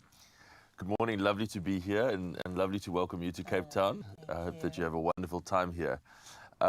We love supporting Cape Town Carnival, and we really want to congratulate Carnival on its 15th anniversary. And the reason we love it is because it's, I think you said it in your question, it brings so many Cape Townians together. Yes. And we love supporting events that get people out of their homes, out of their neighborhoods, and bring them together. Unfortunately, in our society today, we spend so much time at home, behind a screen sometimes. We may not even know who our neighbors are. And so those things that get communities together, we love to support. And this is really one of the best events on the Cape Town events calendar. It has grown in strength and stature. It gives an incredible platform and opportunity for local artists to show themselves and to be in the spotlight. So we love supporting it. I love it. And we feel the support, don't we? I mean, year after year, Erica, we really just feel the excitement build from January all the way through to where we are now. So let's get into this. I have to, Rachel, talk to you a little bit more about just the evolvement of the first year to where we are now, the evolution of it all. I mean, can you imagine that we're here at the 15th year, and congratulations. Thank you so much. Before I talk about the evolution, let me just pay homage to the Rio Carnival, because it's there that that inspiration struck us that this might be something for Cape Town. But the Cape Town Carnival has evolved into something that is uniquely South African. When I reflect on how we started with one float and a lot of enthusiasm, we still have a lot of enthusiasm, but we have a way more floats. But you can see in the themes and the interpretation of the themes, the voices and the choices of our participating communities. And I am very excited by the diversity that we see every year, not only in the participants, but also amongst the spectators. And for me, that's a wonderful picture of how South Africa can be. And what are you anticipating for tomorrow? The energy levels are this high, but this year is incredibly special because think of the perseverance of people that have been participating in Carnival for almost the whole 15 years. And then we have new entrants. We have the DHL Stormers. Come on. Everybody has to come out and see their rugby players being put through their paces in the carnival. And then, of course, we have Erica and the wonderful Samba do Brazil. and our regulars that have become firm favorites. You know what is one of the things that's unique in our carnival, I think, is the tribute we pay to our service personnel, Yes. of which I think the firemen probably Most popular. That's usually what we are look the for. biggest Serena. attraction. But absolutely everybody should at least once in their lifetime experience the energy and the beauty and talent of Cape Town. Yes, and the best part is free. It's beneath, It's free. Mahala. Like, let's get involved. Let's get into it. Erica, we want to teach you something. We want to teach you how to say hello in at least 3 languages. So we've got to do it. Okay, the first one we'll do is to be less formal. I think awe. Aware. I was going to say more, but I think awe is how She's teaching you to say hello in different languages. Trilling. Ela está explicando para você como falar oi em 3 línguas diferentes. A primeira, awe. Which language? That's Afrikaans. Afrikaans. Awe. I say with attitude. Awe. And then we've got Molweni. Molweni. Yes, Molweni. Molweni. That was great. Nice. Well And done. we also have Sawubona. Sawubona. Yeah. Oh my goodness. Nailed it. Oh, you Nailed it. absolutely Wow. nailed that. That was perfection. Let's talk about Rio's Carnival a little bit. I've only got to experience the Cape Town Carnival and the one in London, and I know that Rio is actually the standpoint of where we need to take everything else from. You've set the standard. So tell me about the energy. Por favor. Você falar sobre a energia do carnaval brasileiro, né? Como que é o carnaval do Rio? Yeah, the carnival is in Rio. It's very different because in Rio there are competition in the schools. Here it's together for one parade, yeah. Yeah. Segue você. Mas é impressionante como o Rio de Janeiro e São Paulo também se inspiram muito na África. A maioria dos temas falam de África. It's very impressive how Rio and São Paulo get inspired by Africans, African teams. Most of the school present African teams. Tem samba esse ano que começa com Vim da África, mãe, eu. É o início de uma música. Essa é uma das 12. There is a samba, a song that the school sings during the parade that sings, I came from Mother Africa. Every schools speak about the Africa or the ancestry. Yeah, very impressive. Beautiful. So I'm very happy. And Brazilians too, because this connection is very important and is strong. Yeah. Well, we're so happy to have you. Thank you for being here. Oh, no, And I know you've got something very special to hand over to our mayor from your mayor in Rio. So please, can we do this exchange? You spoke about exchange, so here it is. Oh, yeah. This is a gift. The mayor of Rio, Eduardo Paes. Yes. For you. Thank you. Thank so you much. for Thank receiving. And I have a gift also for the mayor. Oh, that's representing South Africa. And I must say that I've been chatting to the mayor on WhatsApp, and we've got to know each other quite well. So I'm going to send him this photo, and I think he's going to be very proud. Thank you. I love it. Okay, Raul also has something. We're doing gifts today. Well, that's not on the occasion, and I also was chatting to the mayor, and he said we needed to officially knight you for the Cape Town Carnival. So I love it. maybe the honors, officially the Cape Town there we go. Carnival is here. And I want to thank you all for being a part of it. Really, like everybody watching behind the studio, everybody is getting so excited for it. The energy is perfect. So thank you for giving a little bit of a Rio, because the bar's been set, and I can't wait to replicate that tomorrow. And can't be more grateful for an opportunity to celebrate the magic that we have in Cape Town. And I think South Africa at that as well, because we all have an opportunity. So that being said, it's clear that the Cape Town Carnival continues to be a source of pride and excitement for the city. Clearly, I'm probably the most excited one here right now. And the parade begins at the Fan Walk. It's talking about Greenpoint Stadium. The carnival villages are open at 3 p.m. For a 6 p.m. parade start. So get there early so you can absorb all the magic and the energy. And then you want to plan to arrive early and enjoy the atmosphere. And an atmosphere like no other. So you can visit CapeTownCarnival.com expresso.com right now for more information. And I think all we're going to hope for is that you are there and you don't miss out on an incredible day of celebrations. Woo! And if not for our beautiful lineup here for my outfit, y'all, let me tell you, I'm also going to look super good. But speaking about celebration and having a fantastic time, I think it only makes sense that we welcome in our incredible performer for today. Get ready for such a treat. Killer G standing by featuring Cells, and they take the stage with a song called Not to Blame. South Africa, thank you so much for having us today. It's good to see you, see me, see us. Not to Blame is about two worlds coming together and bridging between the two, and no one is to blame if it's only love. No one is to blame if it's only luck. Hope you guys enjoy it.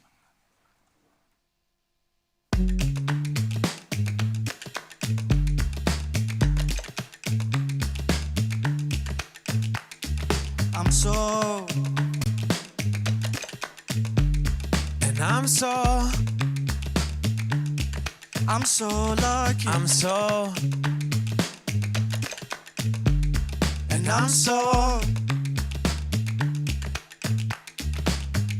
I don't really live in the hills, yeah, but I'm trying to chill, you know. I don't really have diamonds or gold, yeah, on and on. Oh, so you know that I don't really have all the grills, yeah, but I'm trying to live my life. I don't really have bubbly in my fridge. Oh no, no, oh no, no. Water flowing in the ocean. Yeah, I'm lucky enough to feel all the love.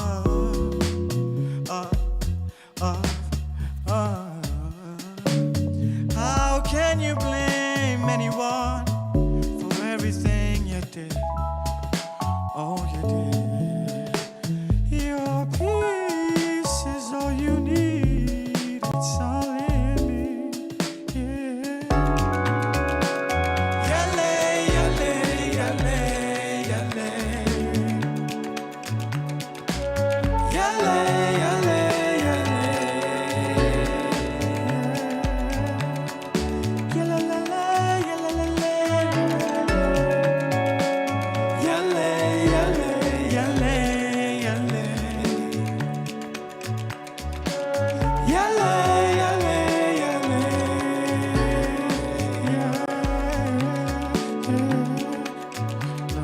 I guess you were luckier. We had a family when gave us the lovers kiss. Yeah, we were safe to go. I guess you were luckier. We had a chance to live peaceful among each other. A caring mother that called us home when food was warm and told us that we could become whatever we wanted to be. Now we're free, yeah. Born into a first world nation. You better be a shark. How can you blame anyone when it's only love? How is anyone to blame? We didn't have to leave our homes to make it all. Water flowing in the river and flow, and I'm drowning to the sun. Yale, yale, yale, yale. Yale, yale, yale.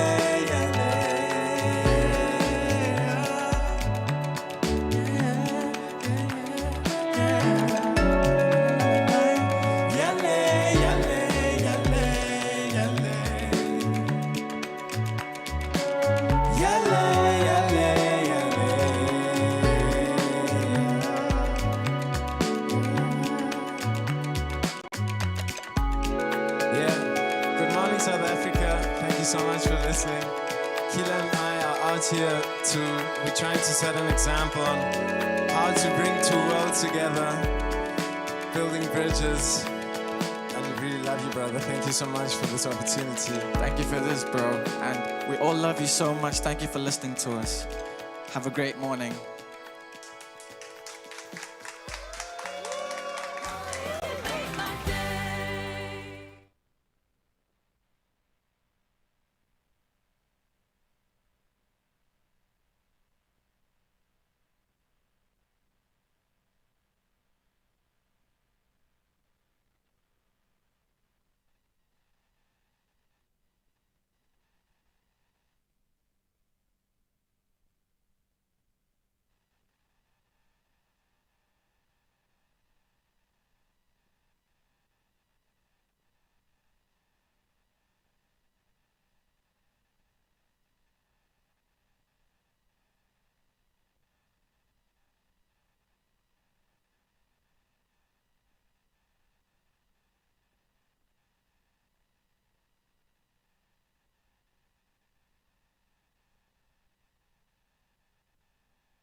It's my feel-good breakfast show. Oh, yes, Mzansi, welcome back. You Feel Good Breakfast Show. Friday is feeling so good, ready for the weekend, and hopefully this will get you ready too, because it's time for Africa's biggest football fans to unite. Oh, I love this. Listen, football lovers, ABSA is bringing the world's best football home. As the not into sports will still be watching, it's like a continent-wide football festival. Now, whether you are backing your favorite team or just love the thrill of the game, the passion for football runs so deep within Africa, and ABSA is so proud to be part of this journey, bringing to the best league in the world. Oh, who's your favorite team? Can I ask you? Of course, it's Liverpool, and it's a beautiful time to be celebrating top of the league, baby. Yeah. Okay, bow down. Congratulations. My man absolutely loves football. You know, I was supposed to be a Man United supporter. Supposed to, but? Because I said my heart can't handle this anymore. I moved over to Man City. What?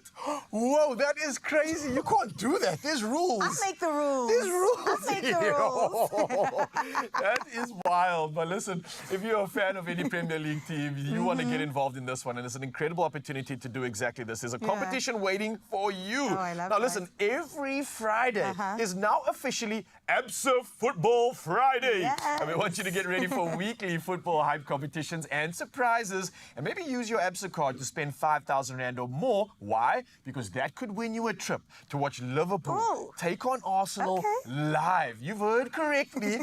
And I want to know more because I need to get in on this. Okay, let me tell you that 2 lucky winners, 1 epic prize later, and you definitely want to be involved in this. So the question is, are you in? Yes or no? Yes, absolutely. I feel you nodding. So for more details and how to enter, follow hashtag ABSA Football Friday on social media and visit absa.co.za. Please don't miss out on this. I'm begging you. This is your moment to really be part of football history. Absolutely. Now, don't forget your T's and C's to apply. They can be found on ABSA pages. And just imagine just singing in that anthem and proudly saying, "You'll never walk alone." Oh, come on. This is a dream. I'll go Gunners! You need these tickets.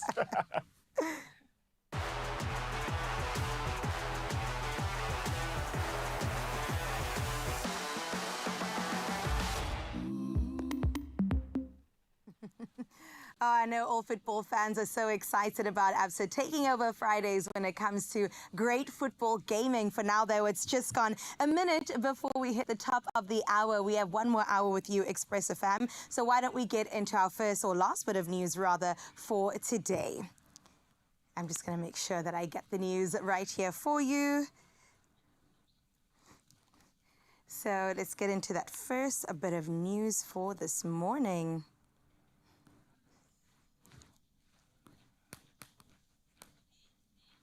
All right, the first bit of news for this morning coming your way hot and fresh. We start out with national news, where the government has urged all citizens to exercise caution in areas affected by severe weather conditions following the national state of disaster declared in KwaZulu-Natal. The province has been battered by heavy downpours, resulting in at least 9 deaths, widespread destruction of infrastructure and housing, as well as displacement of residents. Now, the government has assured impacted individuals that assistance will be provided. Additionally, preparations for the release of water from the Pangaloport Dam in Jozini is underway, as several dams in the region exceed water capacity over weeks of heavy rainfall. In other national news, from April, all social grants will increase. Finance Minister Enoch Godongwana, in his 2025 budget speech on Wednesday, announced that social grant beneficiaries, excluding SRD recipients, will rise to over 19 million due to an aging population. The increases do include old age and disability grants from 2,185 Rand to 2,315 Rand, war veterans grants from 2,205 Rand to 2,335 Rand, foster care grant from 1,180 Rand to 1,250 Rand, and child support and care dependency grants from 350 to 560 Rand. Now, the SRD grant will increase to 370 Rand. In your international news making headlines, tensions between Ethiopia and Eritrea are rising, with officials warning of a potential war that could lead to another humanitarian crisis in the Horn of Africa. Now, direct clashes between the two armies could undo the historic peace agreement for which Ethiopia's Prime Minister Abiy Ahmed won the Nobel Peace Prize in 2019. The conflict would likely worsen the crisis in a region already grappling with aid shortages due to internal conflicts in Sudan, Somalia, and Ethiopia.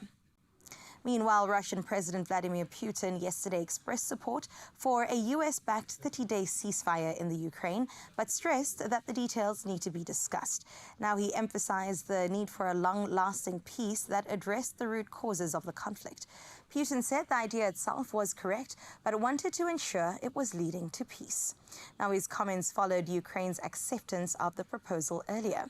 Meanwhile, Putin ordered commanders in the Kursk region to defeat Ukrainian forces and create a security zone along the border. And to close up your final bit of news for this Friday morning, we're heading to the mother city, where Cape Town is definitely gearing up for a dazzling spectacle as the famous Cape Town Carnival celebrates 15 vibrant years tomorrow. What began in 2010 with 11,000 spectators on Long Street has blossomed into a festival drawing 30,000 people, uniting communities through music, dance, and breathtaking artistry. Now, this year's parade along Somerset and Greenpoint Main Road promises an explosion of colour, with top acts like Youngster CPT, DJ Ready D, and the South African Youth Choir setting the stage on fire. Expect lively floats, food trucks, and surprise appearances, including, as we met and saw, the gorgeous Rio's queen of the drums, Erica Januza. Best of all, it's absolutely free, so grab your spot and let the celebrations officially begin. I'll see you all there tomorrow at 3 to 6 o'clock sharp to start off with those parade festivals. And for now, though, we head into your sporting headlines with Ryle.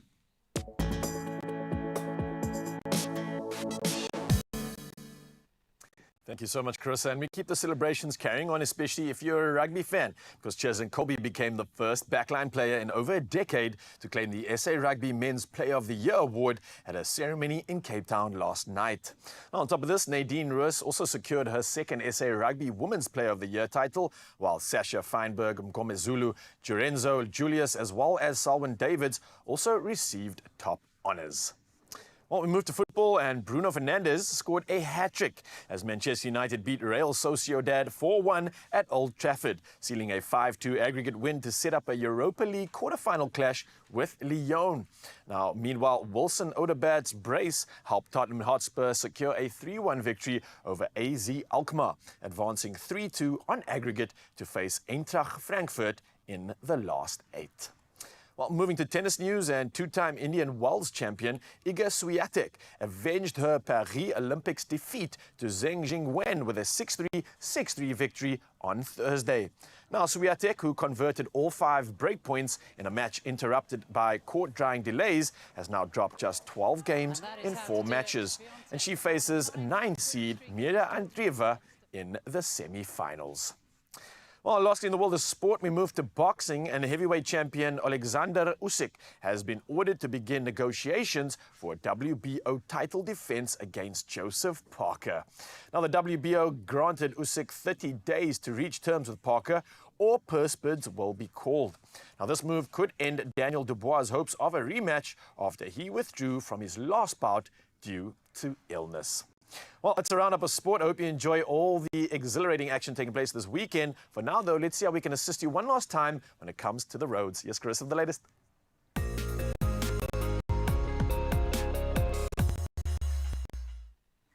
Well, thank you so much, Raul. Let's touch down with the final bit of what is happening on your roads for this gorgeous Friday morning. And we head into four-ways out in Johannesburg, where faulty traffic lights are causing slow moving between Winnie Mandela Drive and Leslie Avenue. So no points. Men are on the affected route. Do plan your morning commute accordingly. Now we head into Cape Town, the mother city. What's good? What's happening? Where back-to-back traffic is resulting in delays along the N1 inbound out at Durban Road. So please ensure that you maintain a safe following distance and, of course, remain vigilant while heading on out there and driving. That's where we leave your roads. Let's check in for the last time with your weather.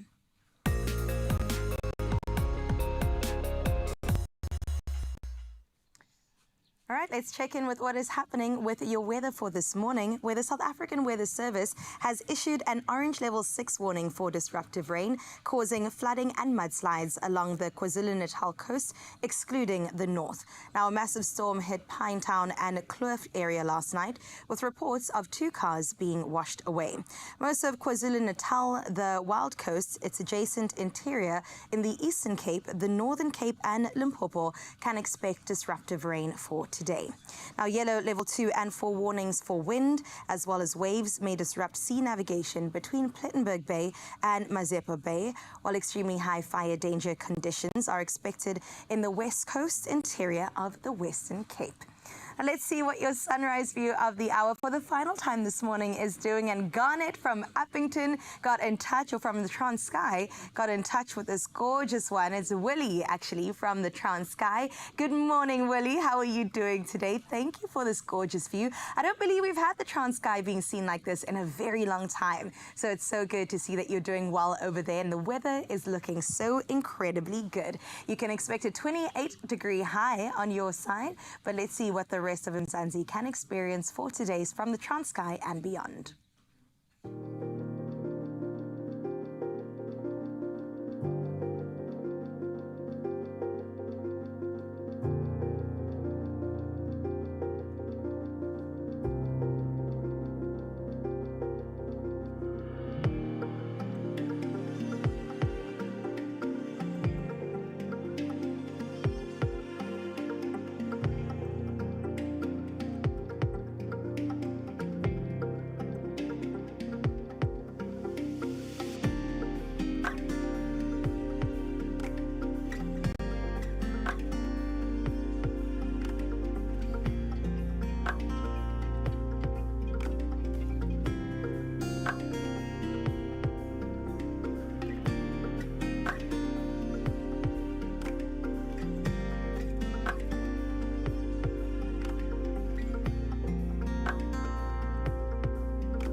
Make it rain. After seeing that weather, it looks like we need some because it's still getting a little bit hot out there. But Mzansi, it's raining jackpots this March. Listen up, there is a storm of cash coming your way.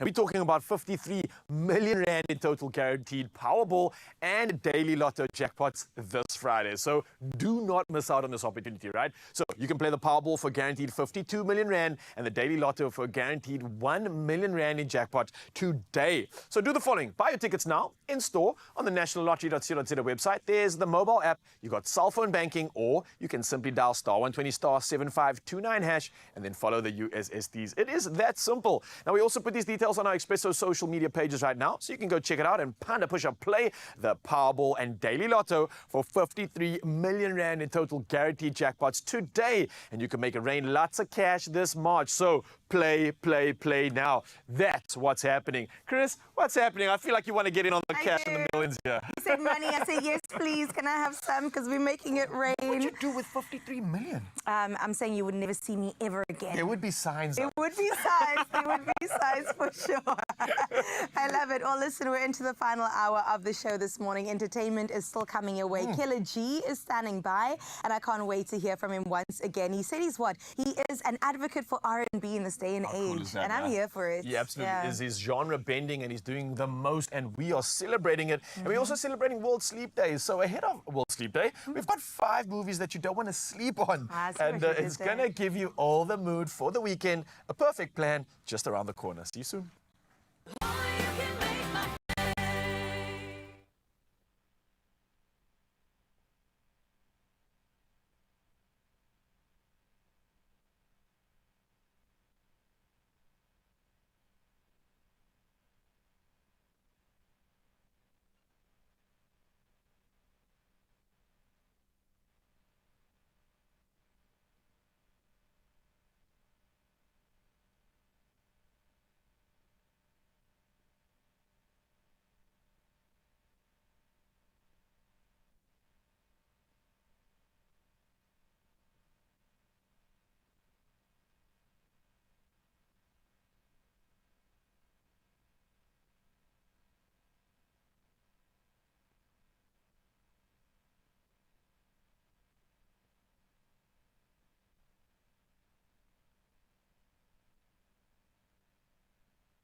It's my feel-good breakfast show.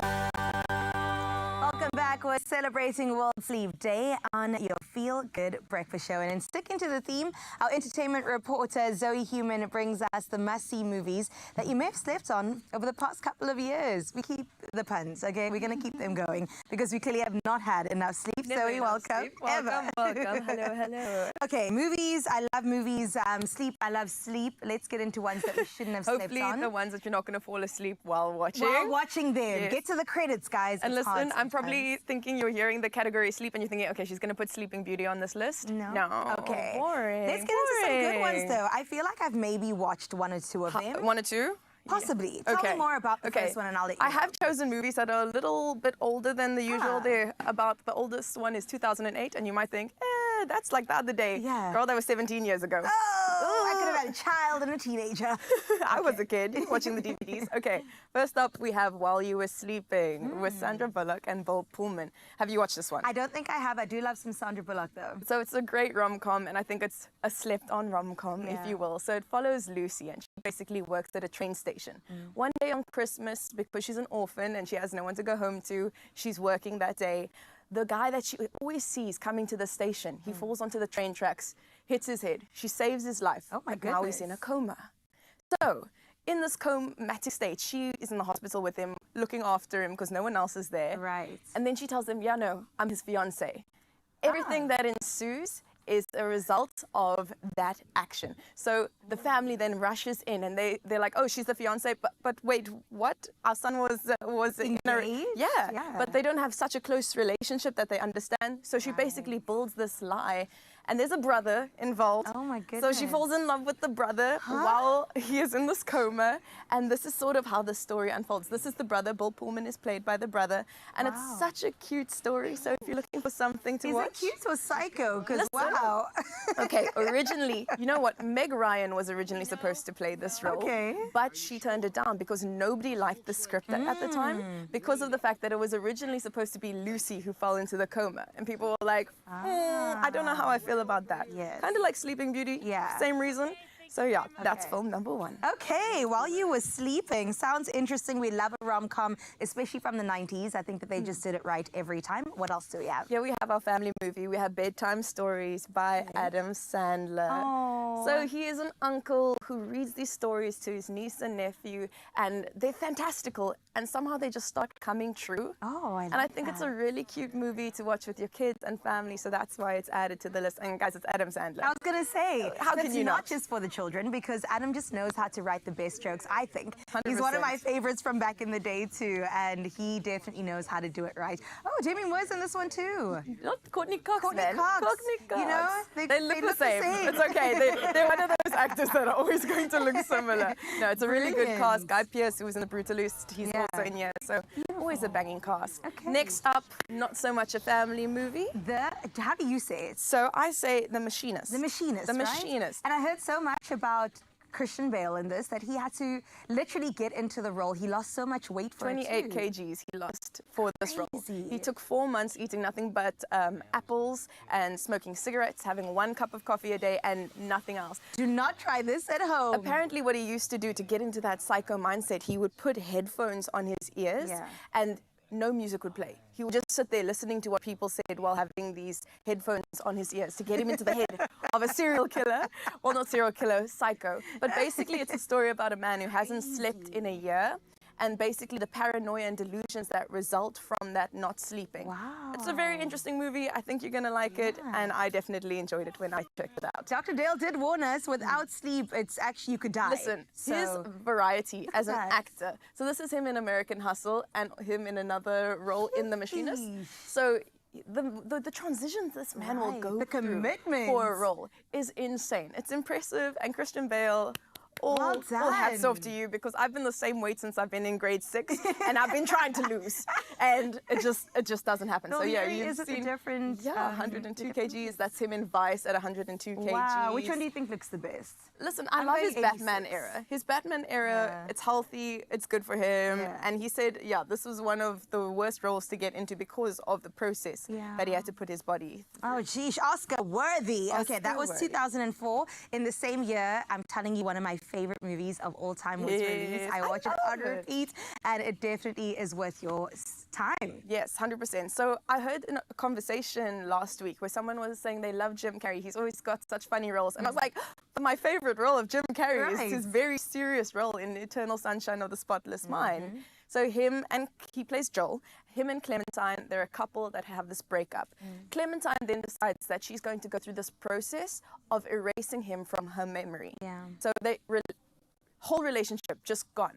And it's a beautiful story exploring what are you going to do at the end of a relationship. Is it better to have loved and lost than to have never have loved at all? And is it better to have that pain of that relationship or just forget it ever happened? So it's a beautiful story. It's also one that inspired Ariana Grande's album, Eternal Sunshine. And listen, if Ariana loves it, then I think you should too. You should too. Also, Jim Carrey, I mean, that's all you need to say. He's and a brilliant we will say, actor. sign It's a me cult up classic. immediately. There's other great actors in this as well, so it's a beautiful cast. Oh, I love it. So, okay, let's get into Sleepers in Seattle. I think you Our mentioned Meg last Ryan. one. So Yes, let's talk Meg about it. Ryan, Tom Hanks. It's a show about a film about a widower. Widow. Yeah, Widower. Yes. And his son calls into a radio station and says, hey, my dad really needs a companion following his mother's death. He stays up all night, you know, really it's a beautiful story because the women that listen in on the show get absolutely hooked and start pursuing him like crazy. And Meg Ryan happens to be one of these women. And you've seen I've seen it. and it's a great develops classic. From there. Yeah, it's a And that beautiful is throwing story. it back to 1993. And honestly, they were the top guys when it came to couples within that era of rom-coms. To see Julia the Roberts. chemistry between them too. Julia Roberts originally turned down this role because her schedule didn't allow. But yeah. No, this was meant for Meg Ryan. No, Like, it's her she fault. really- Can you picture it with any other cast? Absolutely not. The scene at the top of the Empire State Building. A classic, beautiful. bro. Okay, so gorgeous 5 movies for us to watch. Can I ask you which one is your favorite out of them? Ooh, I'm going to say Eternal Sunshine. Yeah, I'll I'll put it there. It's just what can so I say? good. But if you're going to watch any of them, please do, from the children to your alone time to, making time with your couples as well. Make sure that you get into the Celebrating World Sleep Day. Why not? And speaking about great times that lies ahead of us, we have to get into a wonderful performance by Killer G, still standing by. And this one definitely sounds like a lullaby, so it's perfectly on theme. Ladies and gentlemen, my name is Killer G, and I'm about to perform a song called Izenzo Zam, a song about love, heartbreak, and no matter what, you'll always be a loving person. And yeah, I've been singing this song since the beginning of my career, and I thought I should just perform it for you guys. I hope you guys enjoy it. Thank you so much. Check, check.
How did we fall apart? You got that key to my heart. Baby. Everything that I did for you, baby, look, everything that I said to you is gone now. Sing like that. Well, look, now you're calling me every day, thinking about the times we had, All nothing is bad, no. But our situation is different, Oh, stand us on me, I'm not the type of guy that hate you at all. So I'm moving forward in my life, Gotta take all the steps towards you. All the times that I had that are great, cheap. Is it so arms as if I drink away? No. And even though you broke my heart, I saw that you could but me 90s that's just the type of guy I am. Me 90s that's just the type of I say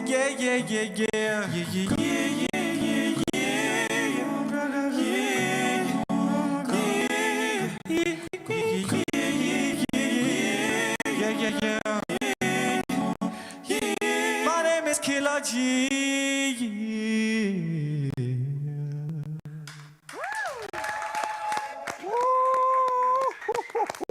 Killer That is G. fire, yeah. Oh my goodness. Please take a bow. You absolutely are deserving of all the applause, all the clapping, and definitely can we do it? The king of R&B in South Africa right now taking over. I think so. Yeah, I think so we can say indeed. The that. space is waiting for it, and we're celebrating it. R&B has never sounded this good. And now there's what's coming up right here on your Feel Good Breakfast Show. And you're wondering why this illustrious, beautiful creature is still standing here all the way from Rio? Well, let's plug you in. We're going to learn how to salsa. Samba. Samba. We're going to learn how I'm to even more samba. scared. Do you know? No. Nothing. What the Now, queen it's of the time. 2 left feet. 2 left feet. Yeah, give us a taste. Erica, give us a taste. Okay. Okay, let's Just easy. one little one. Easy, One quick little one. Right. For 1, 2. Oh. 1, Okay. 2. Okay. You got it. You got it. You got it. More fast. And More two. fast. And 1, and 2. More fast. More flavor, more fire. That's all coming right here, your Feel Good Breakfast Show, and you can join in with us. So get your dancing shoes on. Let's learn some incredible moves, and hopefully we can pronounce another winner because Power Bowl is still coming at you. So lots of moolah, lots of good stuff, and lots of dancing straight Love it. after this. Okay, let's go. practice. Right. More fast. More fast.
It's my Feel Good Breakfast Show. Welcome back, baby. It's your Feel Good Breakfast Show opening up right here at S3 and hopefully opening somebody up to lots of good prizes because it's time for the final round of the Bokomo Power Bowl. And 2 lucky players have already spun and won. And let me tell you, we've got a few letters left remaining. So let's see what amazing prizes are in store for our final corner. We've got a B, a O, a O, and another one. So our lucky caller this morning is Nokaya. Good morning. Good morning, sir. How are you? How you doing? I'm good, thank you. I'm excited because you are our final caller. This means you have the final opportunity to be an incredible winner this weekend. I want to know, though, before we even get into the game, which Bokomo product did you buy to enter this competition? I bought Bokomo with Vicks, cornflakes, bran, and oats. Oh, nice. So it seems like you got all the Bokomo options sorted, and it seems like you are a professional at eating breakfast. So thank you for being a part of this game. You know how the game works? Yes. So just a reminder, we've got 4 letters left. We've got a B, an O, number 1, an O, number 2, and then the third O. So you've got 3 O's left. What letter out of the 4 is it gonna be?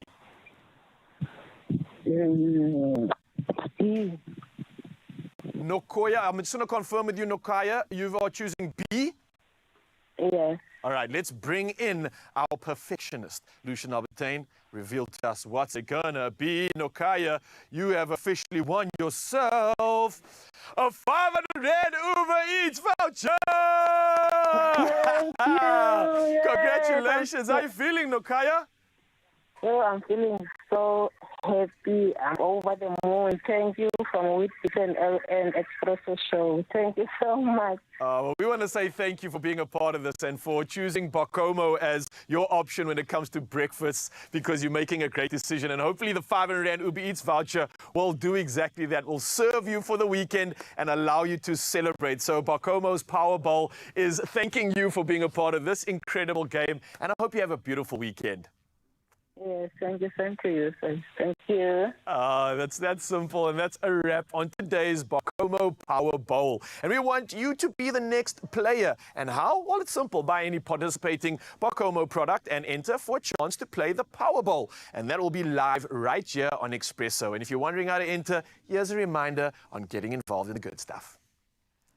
Start your day with Bakomo and start winning. Enter the Bakomo Powerball competition and stand a chance to win your share of 3 million Rand in cash and prizes. Buy any participating Bakomo cereal, upload your till slip to Bakomo's WhatsApp line at 074 666 0900, and you could be selected to play live on the Bakomo Powerball game show, where even bigger prizes await. Competition closes for May 2025. Entry details and T's and C's at bakomo.co.za. Now, earlier we sat down with the Mayor of Cape Town, Prof. Rachel, the founder of Cape Town Carnival, and Rio Carnival's Queen of the Drums. Erica Januza is still here, and this weekend is going to be absolutely lit in Cape Town. It's all happening this Saturday. The Green Point Fan Walk is where it begins at 6 o'clock. Entrance is free, so come through with yourself, your family, your friends.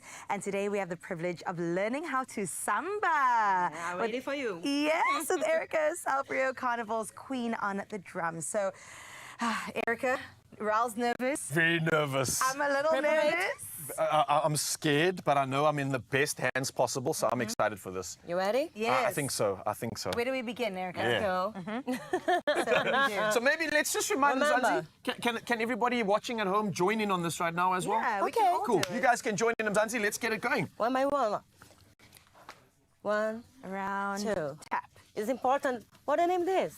Tap. It's What the a- hips. It's the hips. Yeah. It's important have Movement going Yeah. side to side. Tap. but it's more fast. Okay. Yeah. Show us how fast.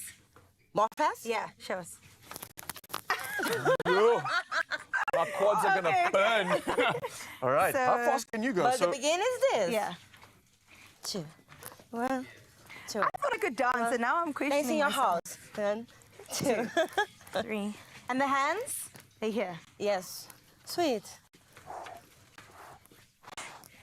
Right, for left. For go back. Okay, let's get some music going. It's a lot of order than you Music is think, better. actually. With music Okay. is better. All right. With music, with music. Whoa, this music's fast. All right. Okay, let's try that. Okay. Okay.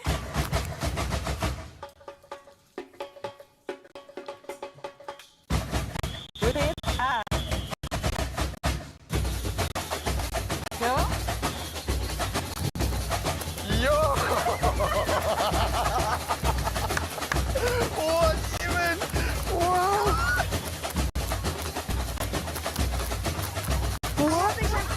My brain wants to, my body wants to. Side, side. What? I can't.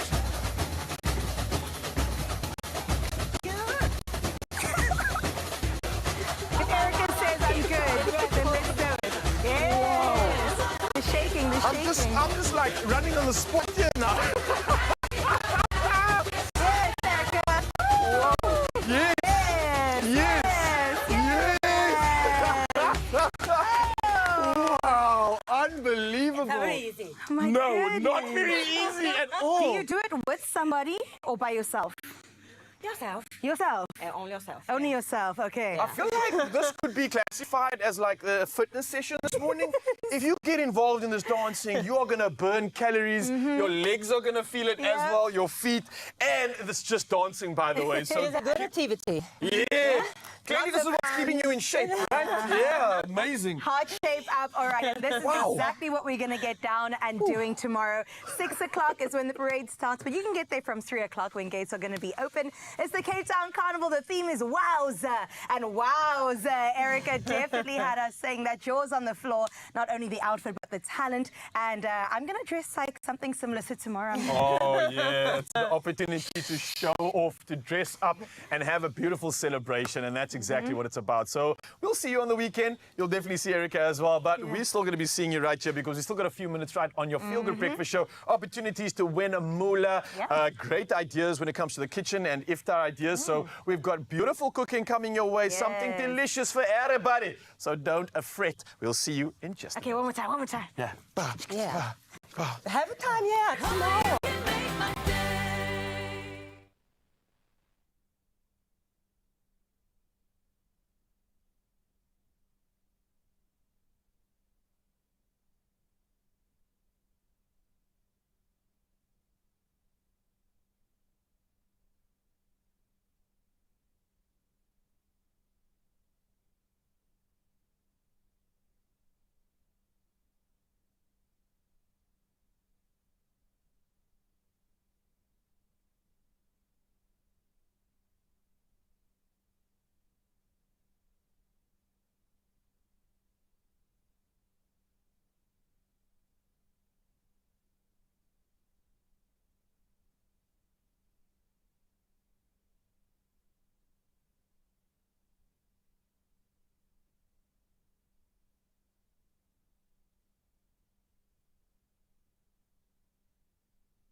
It's my Feel Good Breakfast Show.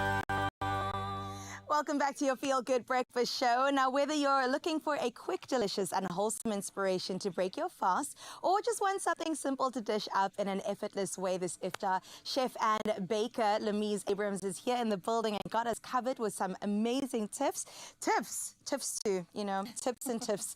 Thank you so much for being here, Lemise. The spread looks absolutely delicious. Where do we even begin? I mean, how can we even add variety every single day during the month of Ramadan? Well, luckily, Woolworths makes everything easy with most of their prepared meals. And this one especially is a lentil soup. So today we're going to make a lentil soup with a side salad and served with some naan bread. Okay, lovely. Yeah. Let's get into this. Okay. I'm going to put this pan on because what I'm seeing is that, yes, we've got the soup, but we're adding a couple of more ingredients. Yes, so we want to bulk it up just for some extra protein.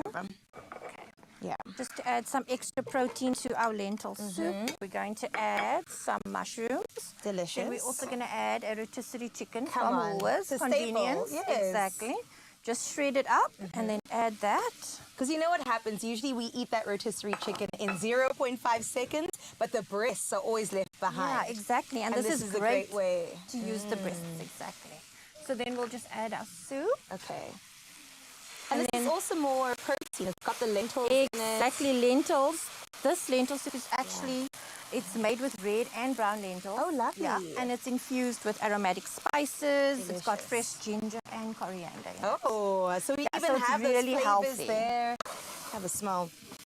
Oh, it smells amazing. It's got a little bit of a spice to it. So basically, we'll heat that up, and then just before serving, we'll add some spinach. Yes. Just to bulk it up. I feel like you could probably even add some more water if you want to extend it a bit further. You know, make more soup for more people, or even for the next day. Yes. Okay, so we've got our leafy greens, some flavor, and then what is this? This is crispy onion. So basically, when you're serving your soup, just for extra texture and a contrast in flavors, add the crispy onions for that little bit of crunch. Just on the top. I love crispy onions on everything. Everything. On salads, I can imagine. Exactly, Are so it's wonderful. divine. And then for dessert, we Yes, have a charcuterie board. So this board we're doing with Woolworths medjool dates. That makes sense. Yeah, they are so delicious. They're stuffed with nuts and some dried fruit. Wow. Because I would have done that myself. I would have opened them, put some nut butter inside, or put pistachios even. Exactly. And it's so healthy. Yes. So these, we'll open them up, place them on the and the they're board. individually packaged as well. Yes. Beautiful. So you don't have to eat them all in one sitting, and they'll stay fresh. Although you might.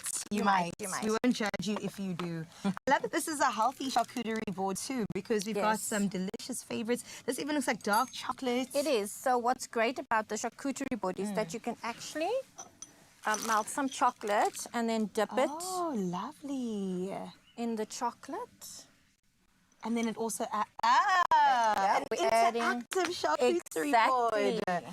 I see you've got and then more we've also got some things. cheese, some mascarpone cheese with pecan nuts. Oh, that's gorgeous. So you've got the sweetness from your dates, and you've got the savory from your biscuits. You can also use some cheese straws to add to your charcuterie board. This is a girl dinner if ever I've seen one. It is. And it's great for when you're having your family over for iftar. Exactly.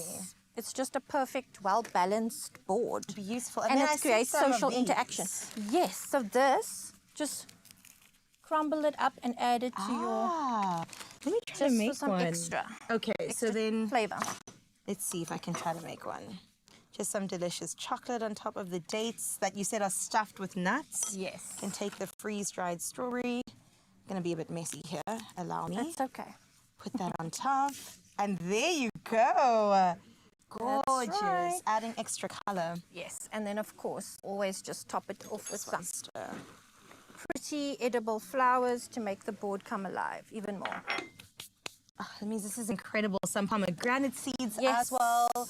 Okay, and then what do we have here? Oh, that's just faluda. It's rose-flavored milk. Okay. With seeds, Yes.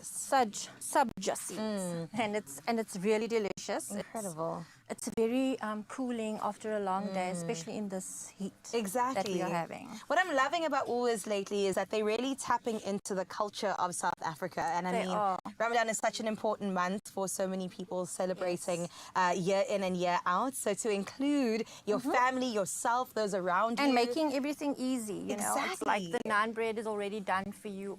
The salad is already done. The soup is done. So all you have to do is just put it together. You've got the nutrients there without spending time in the kitchen. And also, Exactly. if you fasted for an entire day, You don't have the energy. you do not have the energy So to this be is sit great. and have. It's just like 5 minutes, and look what we did. My goodness, what would you say is your favorite pick? Or on a table, would you have a little bit of everything on there? I would have a little bit of everything because for me, soup is important. Yeah. Because like I said, the lentil soup it's a nutrient-dense food. So it like gives you all that protein Puts and it back fiber. into the body. Exactly, that Yeah. you lost throughout the day, so it's healthy, and then so are the dates. Yeah. Dates are like a Delicious. superfood. They are. They are amazing. And they are having their time in the sun right They now, are. which I love. Yeah. And it is so perfect to break your fast with as well. Yes, we usually do. Exactly. And then also to enjoy throughout. Oh my goodness. Are there any other traditions that you perhaps include in your Ramadan period or in your iftar?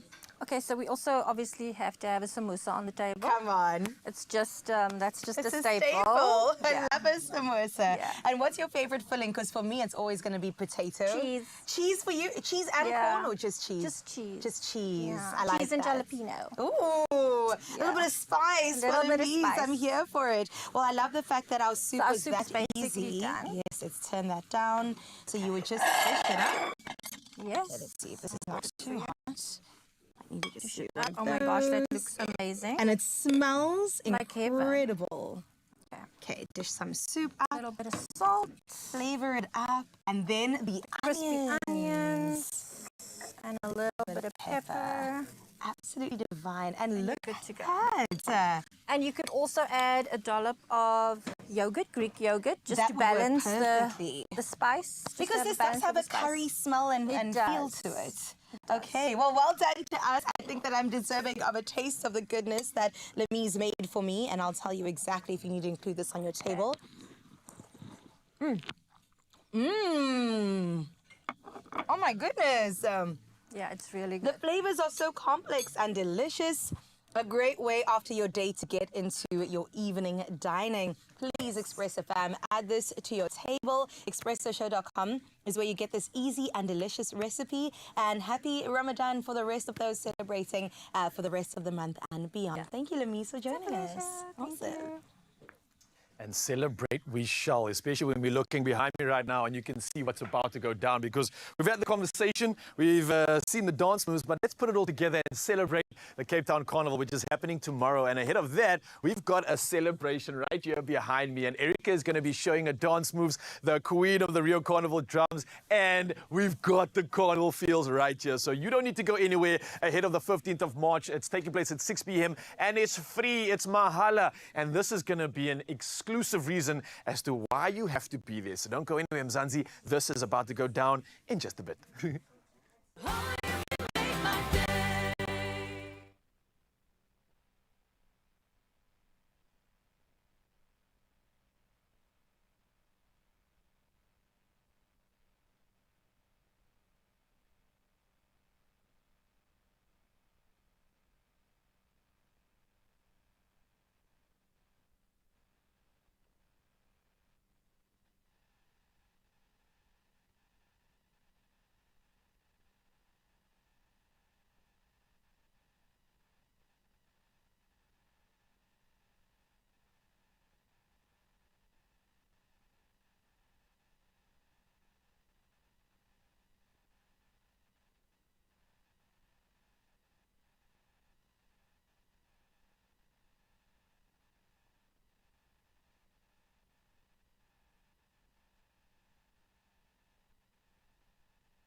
It's my feel-good breakfast show. Oh, welcome back, Mzansi. Listen, it is raining jackpots this March, and a storm of cash is coming your way. I'm manifesting it. I'm believing it with you. 53 million rand in total guaranteed Powerball, and daily lotto jackpots are available to you this Friday, so don't miss out. Do not. It's a lot of millions. So play Powerball for a guaranteed 52 million rand, and then there's the daily lotto for a guaranteed 1 million rand in jackpots today. I love this. So how can you get your hands on some moolah? Well, buy your tickets now in store. There's the website nationallottery.co.za, the mobile app, cell phone banking, or simply dial *120 *7529#. That's for USSD. Yep, and we made it even easier by putting these details on our Expresso social media pages, so you can go check it out right now. And Pana Pusha play the Powerball and the Daily Lotto for 53 million rand in total guaranteed jackpots today, and that means you could be making it rain lots of cash this March, but only if you play. Speaking about playing, we love to get into the celebration of Cape Town Carnival, and we've got the most delightful treat for you. You saw Raul and I try our hand at Samba, but let's leave it to the professionals, because up next we've got something incredible waiting just for you.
Lucian, I'm not going to lie. I'm not gonna lie. It just needs to be full of like diamonds and crazy dresses or something wild. Yeah. No problem.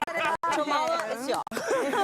Listen, this is so much energy. I know we're celebrating World Sleep Day, but you can't sleep after something like this. But we did chat to you this morning, Mzansi, and we wanted to hear how you are celebrating this weekend and also how you're celebrating your sleep. So before we turn things up once more, send us into the weekend. Let's have one last conversation with you, Mzansi. And starting off with Nshlaki Nipo Nkomo, who says he was just running on the spot trying to move like Erica. I think that's a comment to me trying to dance. I love the shade. It felt like that though. Clearly it did. I mean, it's just like running. It is hard. Harder than what it looks like. All right, let's see what else you had to say. Well, we had KCO getting in touch saying Raul and Carissa are giving toddler in a candy shop, but the queen is serving. All right, we'll take it. We're trying. Listen, we just out here to make Erica look good. That's our real reason. Perfect. Very good. Thank you, Erica. Listen, more comments coming through. Of course, there's lots happening. Kelsey says, wow, she is so talented. I love watching Carissa and Raul trying their best. That's what it's all about. Guys, that's what it's about. Especially if we're talking about the weekend, you don't need to be able to dance. As long as you're able to celebrate, as long as you're ready for a good time, it doesn't matter. Me and my two left feet will even be there and we'll have a celebration. I'm telling you. All right, one last comment. Let's see what you have to say, Mzansi. Well, we had Nihal getting in touch saying, love the moves, would love to see Lucian try it out. Yeah. Should we teach Lucian the moves, maybe? I know a few too. Excuse me. Erica, should we teach Lucian the moves that you showed us earlier? Yeah. The samba move. We need some music, so can you guys play for us something? Music. It's very easy, yeah?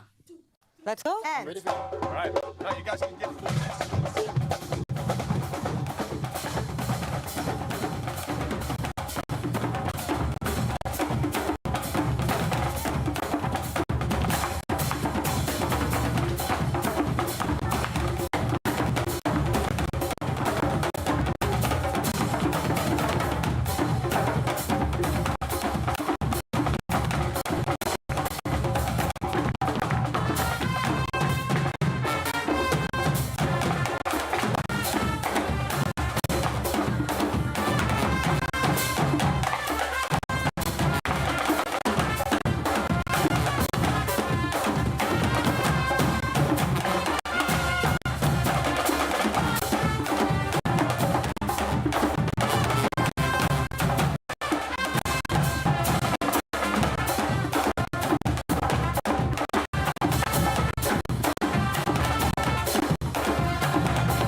Another feel-good production.